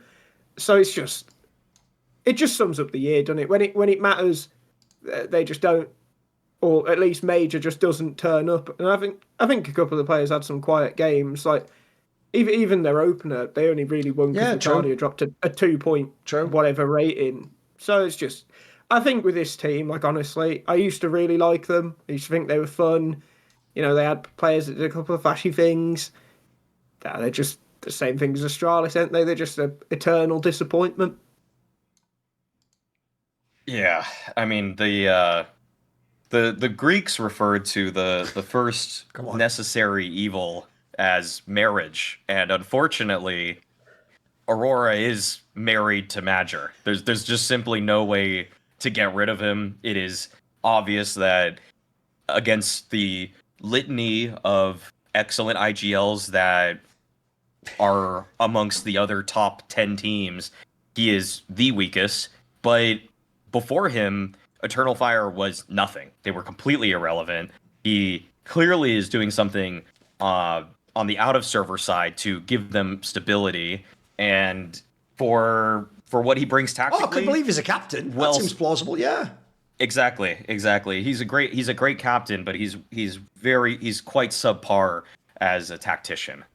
This has been just the story of Aurora I have every single tournament, and why I bet against them with my Austin pick'ems to not even make the playoffs is that people just understand how to play against them. If you're actually a top 15 team and you don't even have to have the same level of skill as them, then Major wants to just group up as 5. Like even the way that they were able to win the final nuke round that they played against, was it FaZe or who? I forgot actually who it was that they won. Who was it actually? Yeah, it was Astralis, wasn't it? Astralis. Yeah, to win their final round on nuke against Astralis to get that one T-side round so that they could win it in regulation. They just 5-man grouped and went ramp like on a gun round too. It was just like, okay, Kerrigan, he's gonna come up with, or he's gonna have that back pocket set piece that's gonna be misdirection along with a quick play. Snappy's got his cool execute with a little bit of misdirection in there. I feel like, the thing is with Apex, he can actually default and he can rely on a late round call because of the space that Rops has maintained. Fallen's just got ways, like he'll rely on his teammates' ability to mid round. But like with Major, back against the wall, got all the utility, all the guns you want. 5-man ramp, it's just so subpar. It's just so well beneath what everybody else is coming up with in these kinds of situations, and it's consistently putting them on the back foot, even though they have world-class players. I'm almost disappointed that their ran end here, because in my in my top 20 for the year, which I've tried to keep updating, Wycadia was always on the cusp. I think before going into this major, I had him around 23rd, roughly 22nd, and I thought a good major gets him into my top 20 because those are all fringe, like all the people that are like 19 to 23 are all just jostling for position there in my eyes. And I just can't put him there now, even though he had a great stage 2. He was the best, I mean, individually, the standout player for me in stage 2 for them, but no playoffs, not even into stage 3 versus the elite teams, losing in the way that they did. He's unfortunately out. He didn't make it, and I feel like that's almost a disservice to him as a player for what it was otherwise a really, really good year by his standards and by anyone's standards. But I'm going to have to favor on your top 20, people. where is Xantares? I assume he's right up there, right? I think I had him like 10th, so he was definitely better. Still one of the better players in the world, though. He's still going to make it. Yeah. Yeah, he's still going to make it on my list for sure. But Wycadia is just not making it now, and that's just a shame. So yeah, it lets Turkish fans down. It lets his team down. It's extremely disappointing because I'll restate it. Just he's a necessary evil to let Turkish Counter-Strike have a 5-man lineup. I think as well though, like if he's only a good captain, and they're clearly not getting tactics from their coach. You're not just be a coach. You're not just, Sure. Get off the server. Yeah. And whatever you do to make these people I don't know what they're doing when he's not there for them to be useless. But just keep there, but maybe just not in this, not where I have to watch you play Counter-Strike and run these people into a wall. Because as well, like, even the V-touch, like, why are you playing Jame in a best of one on Overpass? Why are you giving him that luxury? Yeah. There's no benefit. I know it was 13-11, but like, if there's any map you're going to give Jame the best chance of winning the best of one on, it's Overpass. Yeah. I think, honestly, they were quite lucky to not go over it. And when they look as a very solid 3-0 pick, that's a serious problem. Yes. 2 things. One, I'll give him one last bone, and it goes like this. In theory, maybe the other angle could be you don't need Nigel, but you need someone who can secondary call and like do the sort of I break the rhythm of you doing it wrong. Because by the way, I'm not trolling. Whenever I think of a team's T side, I see images of all the rounds they have, and I'll tell you what I always remember, and this is always the most disappointing thing Aurora does. With the roster Aurora has, you'd think they'd be god tier on Mirage. They should destroy that. That's a Xantares fucking peak map. But you know what happens? The amount of times they slow down around where they're in mid and B, and at the end, like an actual face it pog, they just do like smokes and all rush into B. Like, that is so fucking noob. And the worst thing is, every team in Pro CS is like, right, time for the shooting gallery. We know you're coming in. Like, it's 30 seconds left. That is insane how much they do that. The last thing is, this is purely inadvertent, but Maui will not know how insanely hilarious it is that he would also use, like, Greek philosophy to, like, address the problems with Turkish Counter-Strike. Because basically, Greeks and Turks hate each other violently, Maui. They are the #1 rivalry in that area of the world. So they will appreciate that even more than you did when you said that statement. Now, obviously right now, Major is just fucking, he's just fucking fried chicken for all these fucking other opponents, isn't he? Well, you know what? If you want to eat some delicious meals, you can actually check out Factor Meals, because just as Magic can lose on 5, 6 different maps, and everyone who plays against him, they're eating good at majors. Well, you know what? You can get more variety and more meals. Choose from a wider selection of weekly meal options, including premium seafood choices like salmon and shrimp. Shout out Nico, at no extra cost. Also, you get Magic at almost no extra cost. Throw a few fucking pennies on the floor, he starts dancing, go B, whatever, that'll be what he'll be doing in a few years. Also, if I play on a Magic team, the one thing I can rely on is there's no strats. So if I am Xantares, I'm taking all the duels I like, I'm taking all my peaks. You know what? At least I'm going to be doing well, even if he isn't. Well, you know what? You can support your wellness goals, enjoy more GLP-1 friendly meals, and ready a new Mediterranean diet, just like all those major teams are eating. You can enjoy it packed with protein and good for you fats. If it was 2015, I'd make a different joke there, but we'll leave that out. At least the coach is doing something right. Also, when they provide the Aurora buffet, Everyone from around the world can eat and enjoy that. Well, you know what? Savor global flavors. For the first time, try Asian-inspired meals with bold flavors influenced by China, Thailand, and more. And 97% of customers say Factor helped them live a healthier life. Feel the difference no matter what your routine. Go to Eat smart at factormeals.com/ it's on the screen, Snake50 off, and use code Snake50 off to get, you've guessed it, 50% off your first box plus free breakfast for 1 year. That's code Snake50 off at factormeals.com for 50% off your first box plus free breakfast for a year. Get delicious ready to eat meals delivered with Factor. Offer only valid for new Factor customers with code and qualifying auto renew subscription purchases. And obviously you get free breakfast for life. Just like in the future, Major, mate, when he dances outside of whatever that central station or whatever in New York and goes, please, hungry, and you go get yourself a bagel, mate. There you go. Obviously, his bagel's just dry with nothing on it, please. Oh, this is suffering.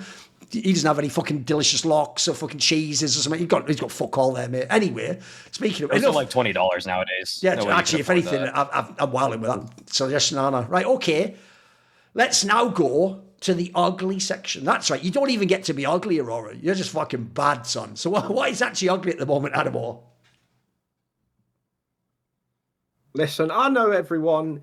You know, they're back on the FaZe. Okay. They're back on the FaZe train. Like, Carrigan's doing it again. They're going to go on another run. But fuck off. Like, can we actually be serious for a second? It doesn't matter if FaZe go on a run to the playoffs because this team will be shit in January. Like, the way in which they've gone 3-0 is another issue with the format, by the way. So let's knock this one out first. They've won 2 best of ones, both on Dust 2. Congratulations, lads. Your map pool's really deep.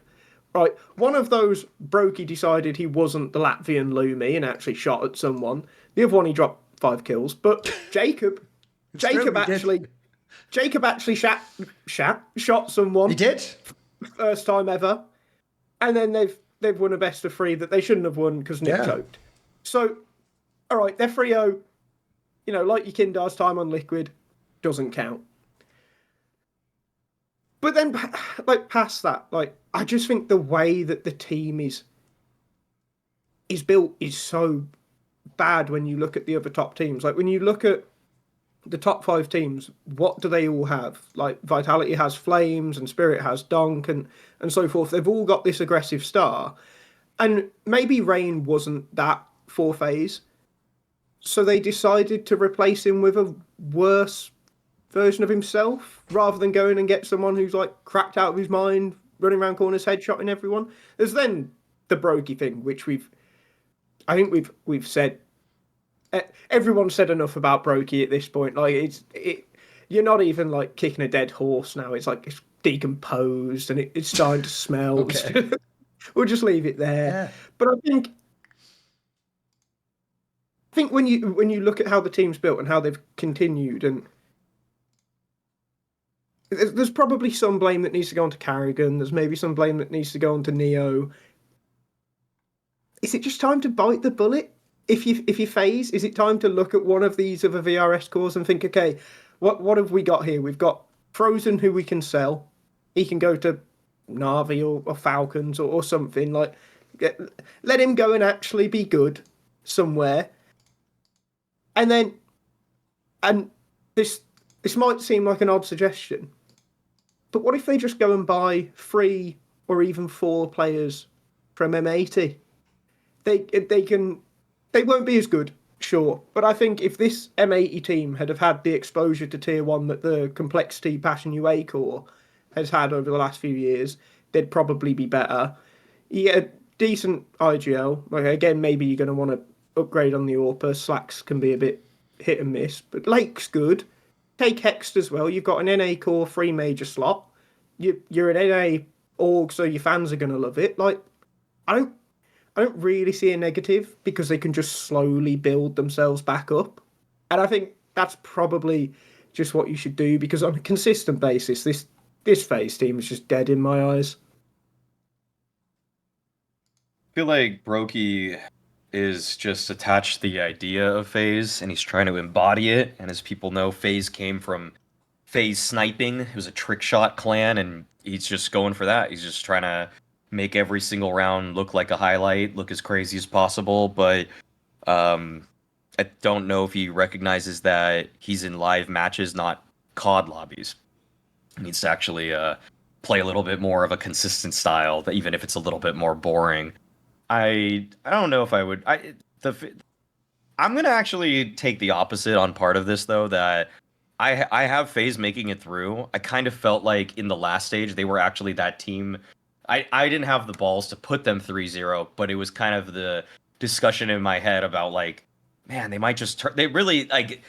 I was floating the idea of them just turning it on and then becoming so much better as they ramp up. And I get the point in general though about like come January, are they going to really actually have any impact? Are they going to actually be a competitor on the world stage for the non-major tournaments? And weirdly enough, that just doesn't seem like the MO of FaZe anymore. I just feel like they're just on life support, barely making it to every major now, making it deep enough that you begin to believe, and then fading away for the next 4 months until they have to ramp up again. It's never really exciting throughout this whole year. It's never been exciting really to watch FaZe in any tournament beyond Austin and beyond beyond this tournament now. So I don't know if that's something that comes from the top down, like if that's just kind of Kerrigan's work ethic, where when you're in the conversation every week for the GOAT IGL, at the end of the day, what you really end up caring about is the major, because looking at what Fallen's accomplished, for example, this season, I think the recency bias is making people throw his name back into this conversation of GOAT IGL. But I think if you really zoom out, you can't really take these results as seriously and say, yep, because he won the Thunderpick World Championship, that's what makes him the GOAT IGL over insert name of other all-time gradient game leader. Like, that's not really what's going to do it. And so I almost feel like Kerrigan just doesn't really pitch up for the first 3 months of every season, just barely scrapes on by with the talent on the team.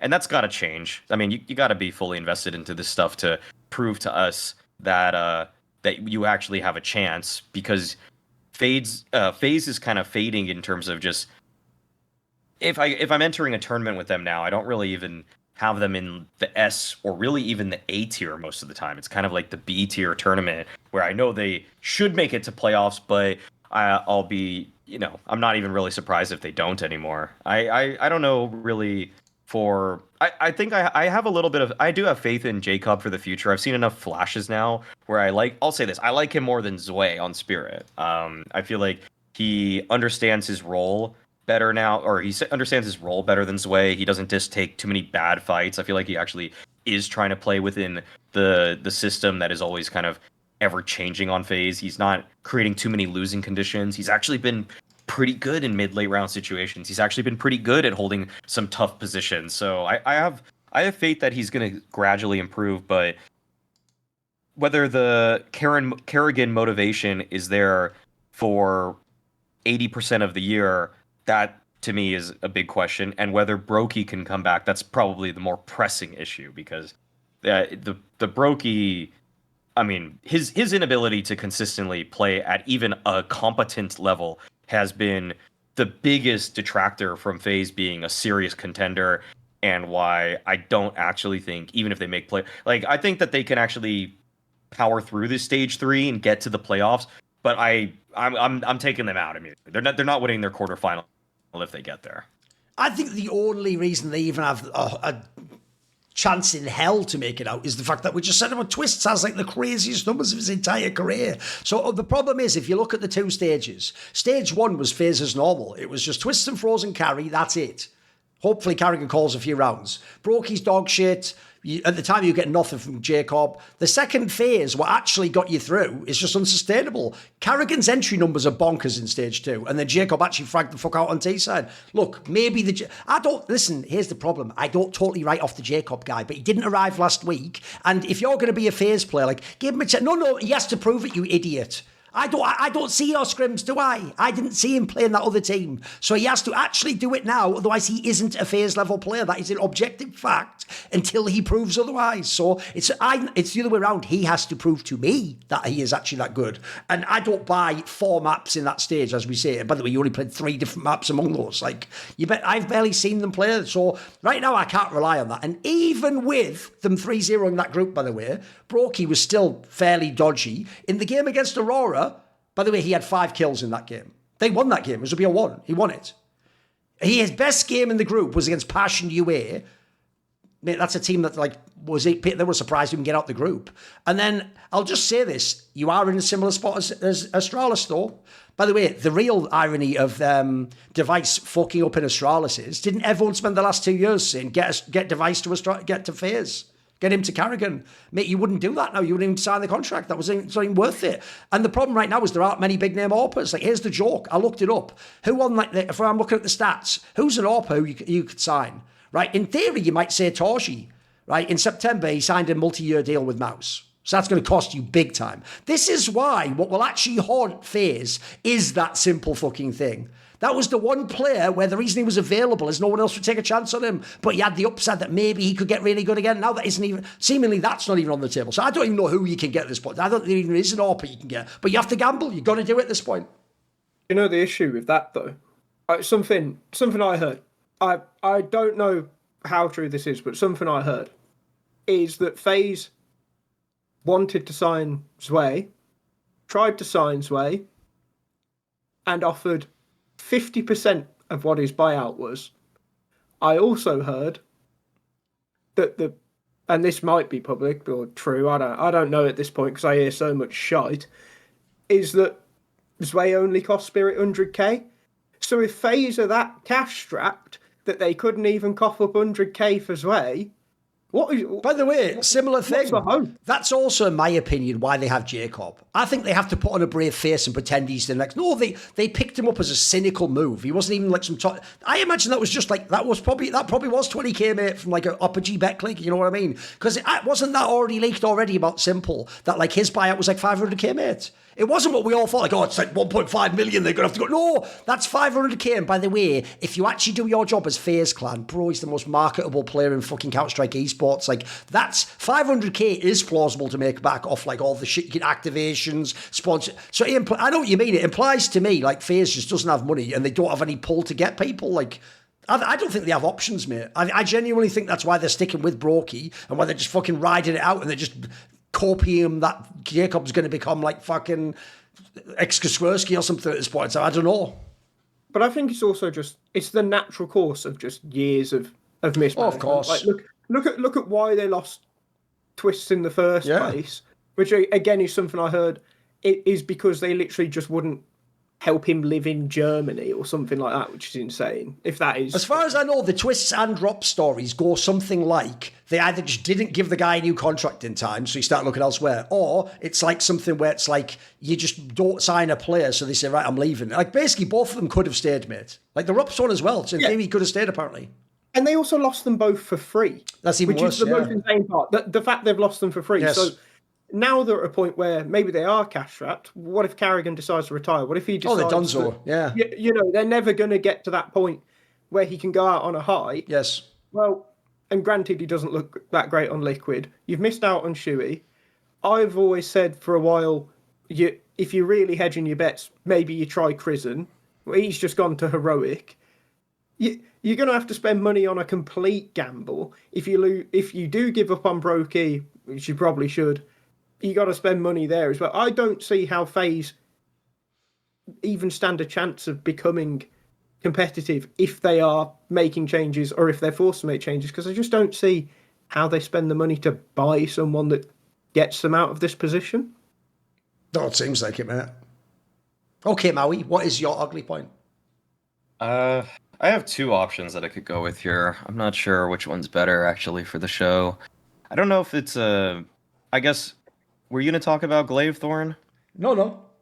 Okay, let's do that one. Okay, so I don't know. Ugly is a weird one to put it as, but I think that it's just been so now with the sources saying to our, I guess, HLTV figuring out that Glaive is to be the coach of 100 Thieves, and with the assumption that Rain is going to be the He is the in-game IGL. leader. They've announced that. Yeah, okay, so as the in-game leader, I just feel like it's extremely risky the way all of this goes. I think that this is I mean, we can see what happens, and you can't really. The reason it's ugly is because I can't judge the whole lineup without knowing it, obviously.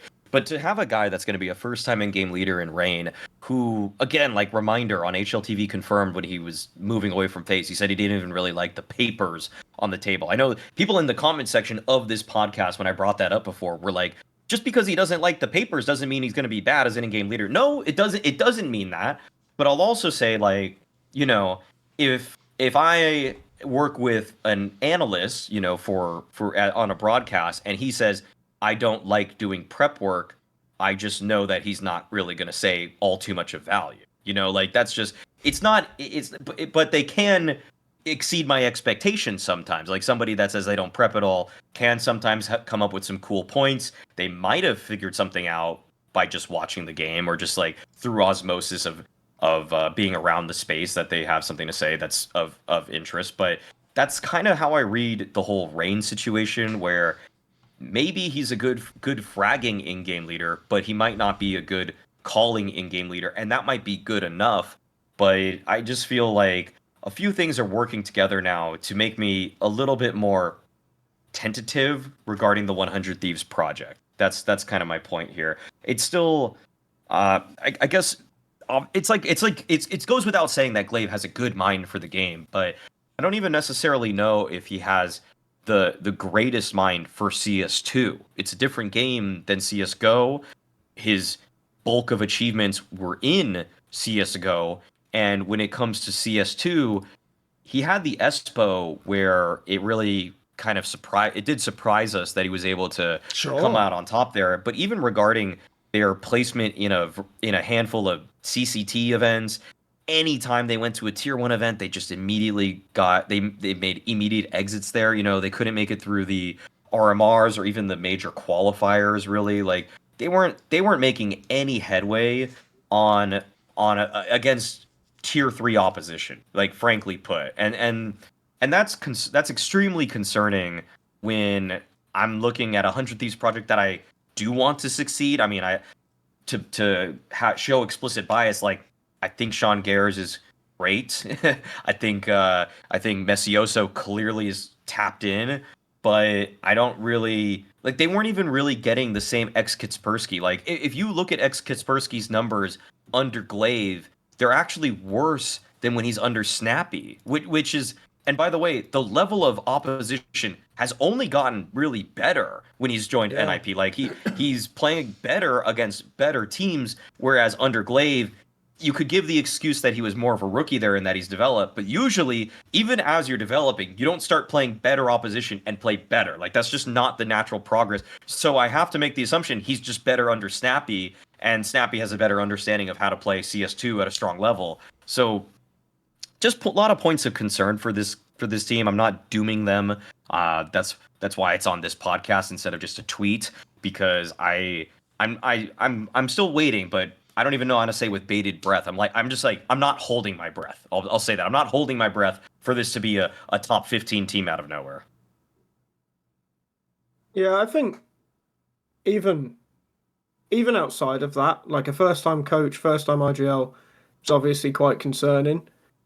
But even outside of that, the report so far is the Gamer Legion core. You assume that's the rifling core. Towson had an uptick and then a crap major. I don't dislike Towson. I'm not sure on a team with Rez and Rain there's a point in him other than VRS points. PR is obviously money. Like, very hard to criticise him. Rez, though, after a really solid start on Game Legion, has dropped off massively. So it's also, even the core that they're reportedly buying is just like, is this really, is this the group of players you want to give a first-time IGL and then a first-time coach as well? And that's without mentioning Orpa, which God knows what happens to AWPers at Gamer Legion, but AWPers haven't gone well with this core, and the actual options for who you can sign as an AWPer are pretty bleak, because AWPers aren't that great in CS2 as a general rule outside of 4 or 5 of them. So I think even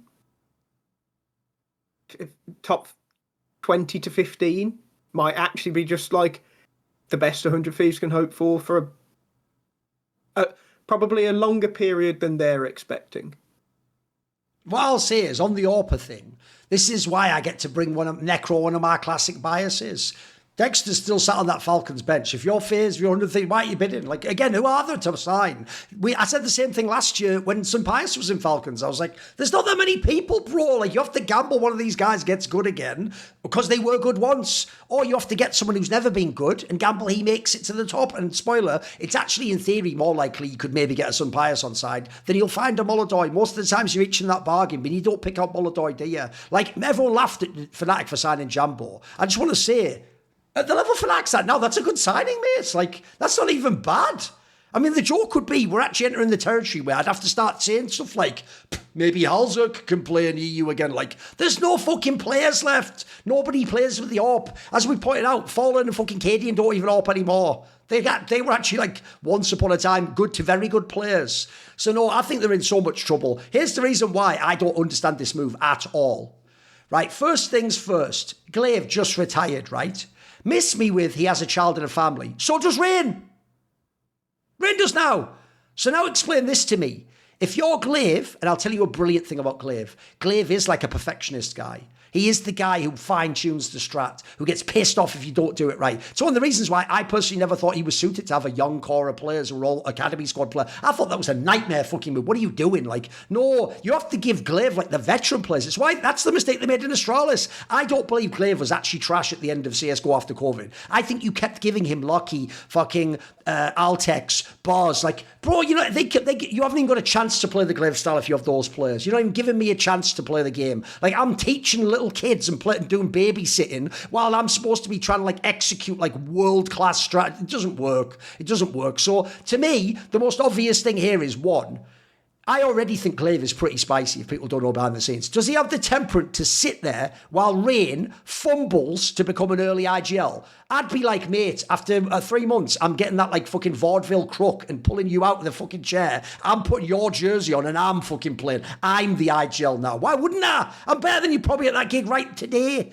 Then also, as you said about the thing with the papers, Maui, oh yeah, in theory, that doesn't mean he can't be good. But if I went to an accountancy office and I wanted a shit-hot accountant to work on all my like finances so I don't go to prison for like fraud, and then I come in the room and the guy's just having a conversation with a co-worker going, why have you got a fucking calculator, you little nerd? Just do it in your head. I don't think I would sign with that accountancy agency. I feel like I'd be going, you know what, nothing, never mind. I'll go across the road. Like, are you fucking kidding me? So I made this point before. Rain, as far as I'm aware, in his entire CSGO and CS2 career, has never played a lick of tactical Counter-Strike in his career. Carrigan, at the end, used to brag as a reason to keep him last year. He doesn't even have to follow the tactics. He just does what he wants. And that guy's now going to sit down. Gentlemen, start from the top. We're going to be going with... Shut the fuck up. Shut the fuck. The first time he reads the papers can't be his own strats. What are we talking about? So I also think there's a mismatch there with your coach and your IGL. Is that going to work? And then lastly, I'll just throw this out there. If you go and you think about all the people who are like, we praise the snappies of the world where they're out there with like maybe not enough firepower. I'll get to someone in my bad point who I think it doesn't have the firepower to make it work. You have like the odd... Tell you what, as much as you don't have AWPers, you have some IGLs out there who could still do something. So why are we doing this Rain and then Glaive's the coach angle? Like, what even is this at this point? I even think they could both just play in the fucking team. And then lastly, if you address the rumours of who they're going to get, well, first of all, unless they do get a Dexter, they're going to be getting a nobody as an AWPer. So massive gamble there. And in theory, half the other teams in the top 20 want that AWPer too, whoever that is. So you've already got that. And then on the Gamer Legion angle, even if they sign Gamer Legion's core, I mean, the joke now is you wouldn't be getting Ash. That's half the selling point, is that he's the fucking one making the fucking secret sauce. Now you're just going to copy his recipe off the internet. What are we doing? And then also, Glaive is a rookie coach. By the way, this is look, I don't mind changing 2 players in a 5-man lineup. Changing the IGL and the coach as rookies at those roles, how would you ever tell who's fucking up? It either just goes really well and we don't have to worry about it, or this is actually like, put it this way, you better film like a fucking reality series around this. I better see the behind the scenes where they go fucking have a massive shouting match and in fucking Dano Norwegian. That used to be the language. I want to see that shit. I want to see it, bros. Because I sadly, I think they make that team, and by the way, the same thing's happening with OG right now. You go, oh, Cadian's back, oh, not bad. And then it's like, when you see the 5 players they're going to sign, though, you're going to be like, remember VRS exists. Enjoy watching them in CCT every other day. And then unlike Nip, because Nip's the rare team that made it through that fucking gauntlet, boys, they're probably not going to make it. They're probably going to be irrelevant. And this isn't 2022 where your daddy buys you a blast spot and you can just go 0-2 every fucking time. You just won't be at lands. Here's what you're going to see. You're going to see Glaive stood behind Rain, IGLing at Birchland and Draculan, losing to teams who don't even have coaches, and like fucking Get Right and Flosher like, hey, we're beating them. This is like the old days. We're getting them, guys. And fucking hell, this is going to be dire. So, no, I think it's just bad all along. Look, I get you put it in ugly, but I'll just flat out say it now. I don't think it's going to work. And also, if you're 100 Thieves, right, listen, fuckface, I'm supposed to believe you have money. If you have money, lead with a big signing. Rain's a sentimentality signing. By the way, if you'd assigned Rain as a player, I'm fine with that signing. IGL, you've taken all the heat off it for me. If you tell me you've already got Dexter, or you know what, how about you sign Simple? There you go. You've got Simple for the upcoming season. Tell you what, now I'm starting, wait a minute, Simple plus Glaive plus Rain. Now I'm starting to like fucking copium myself into believing it's good. As of right now, it's nothing. And then lastly, I'll just say this, because one, Maui's like, was it actually English literature you were a student of, Maui? No, I studied philosophy. And philosophy. Okay, you'll appreciate this though. Obviously, AN1MO is English.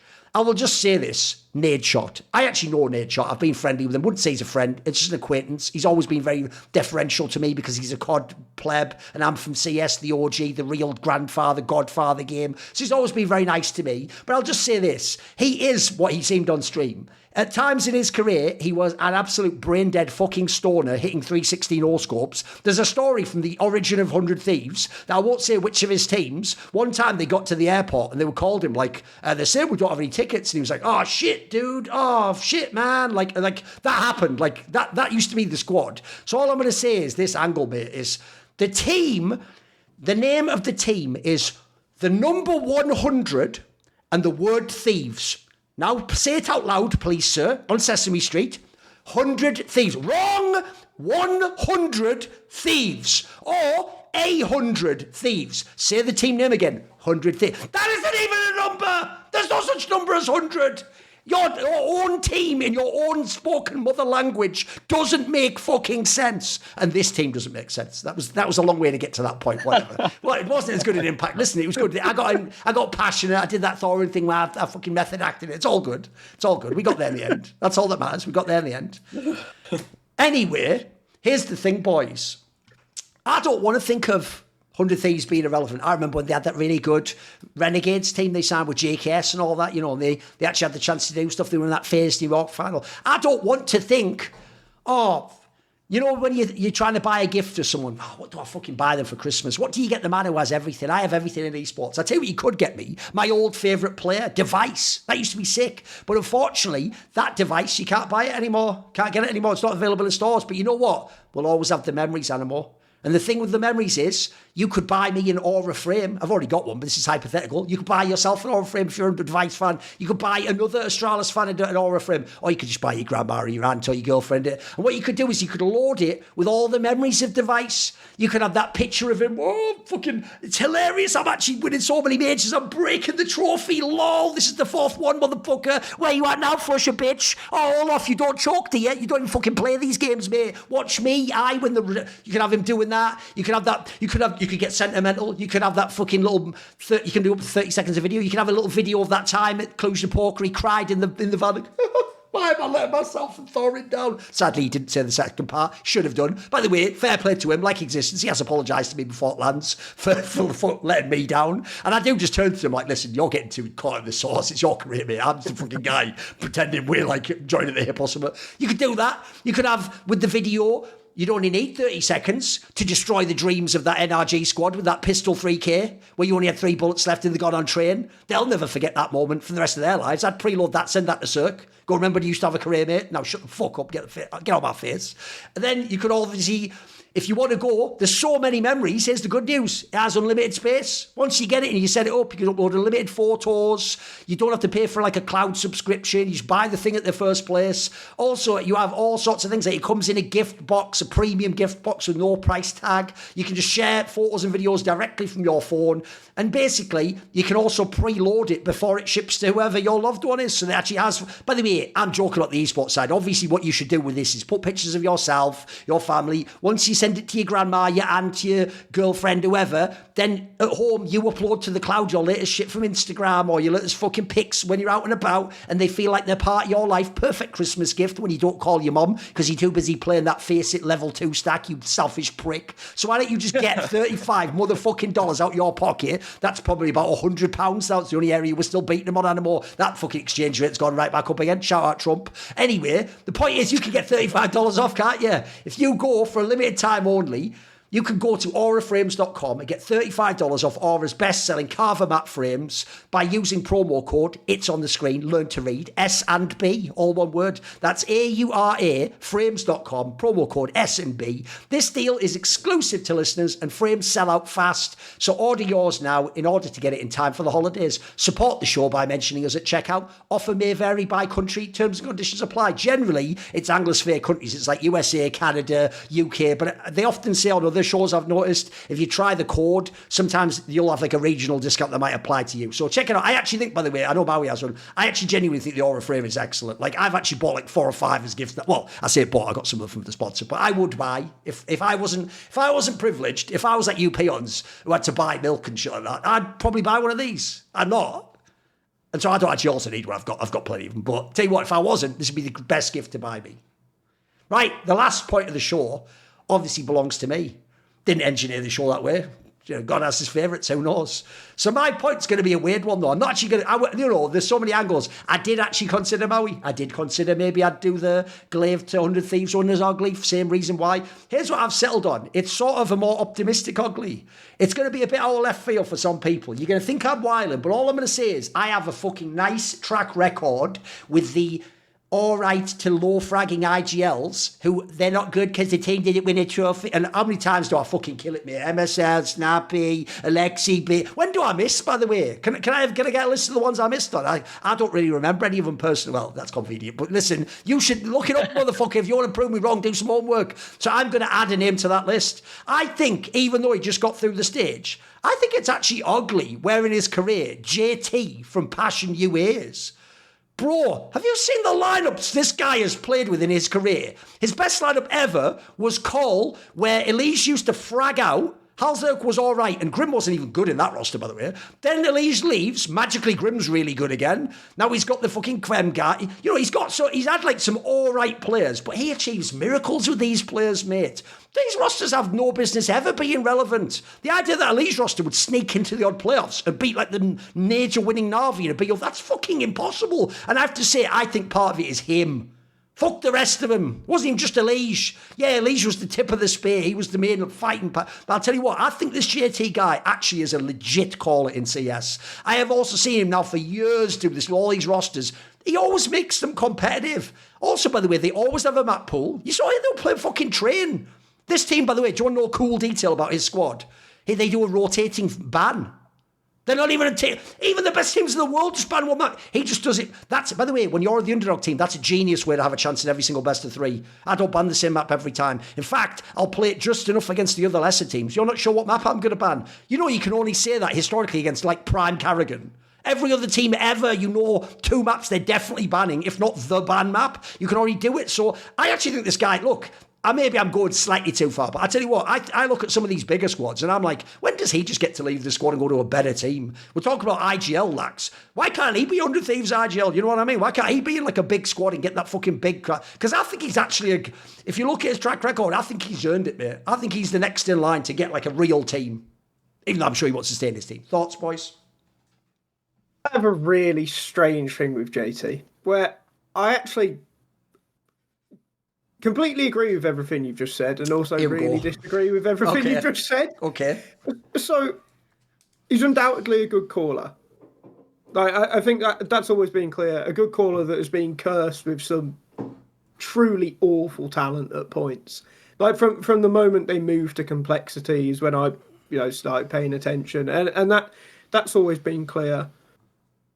And I agree, he probably is, the next one that should be moving up the ladder. But he's always concerned me anytime I've interviewed him. Okay, where are we going here? So I've always just found like that he just seems to never have much confidence, and maybe this is because I know what you mean. He does seem a little bit like put it this way. He doesn't seem confident, does he? Yeah, absolutely. That's a great way to say it. Well, maybe it's because of the shitters that have been around him, but like the amount of times where even last year he's still there being saying like, we keep choking these games because we're really inexperienced.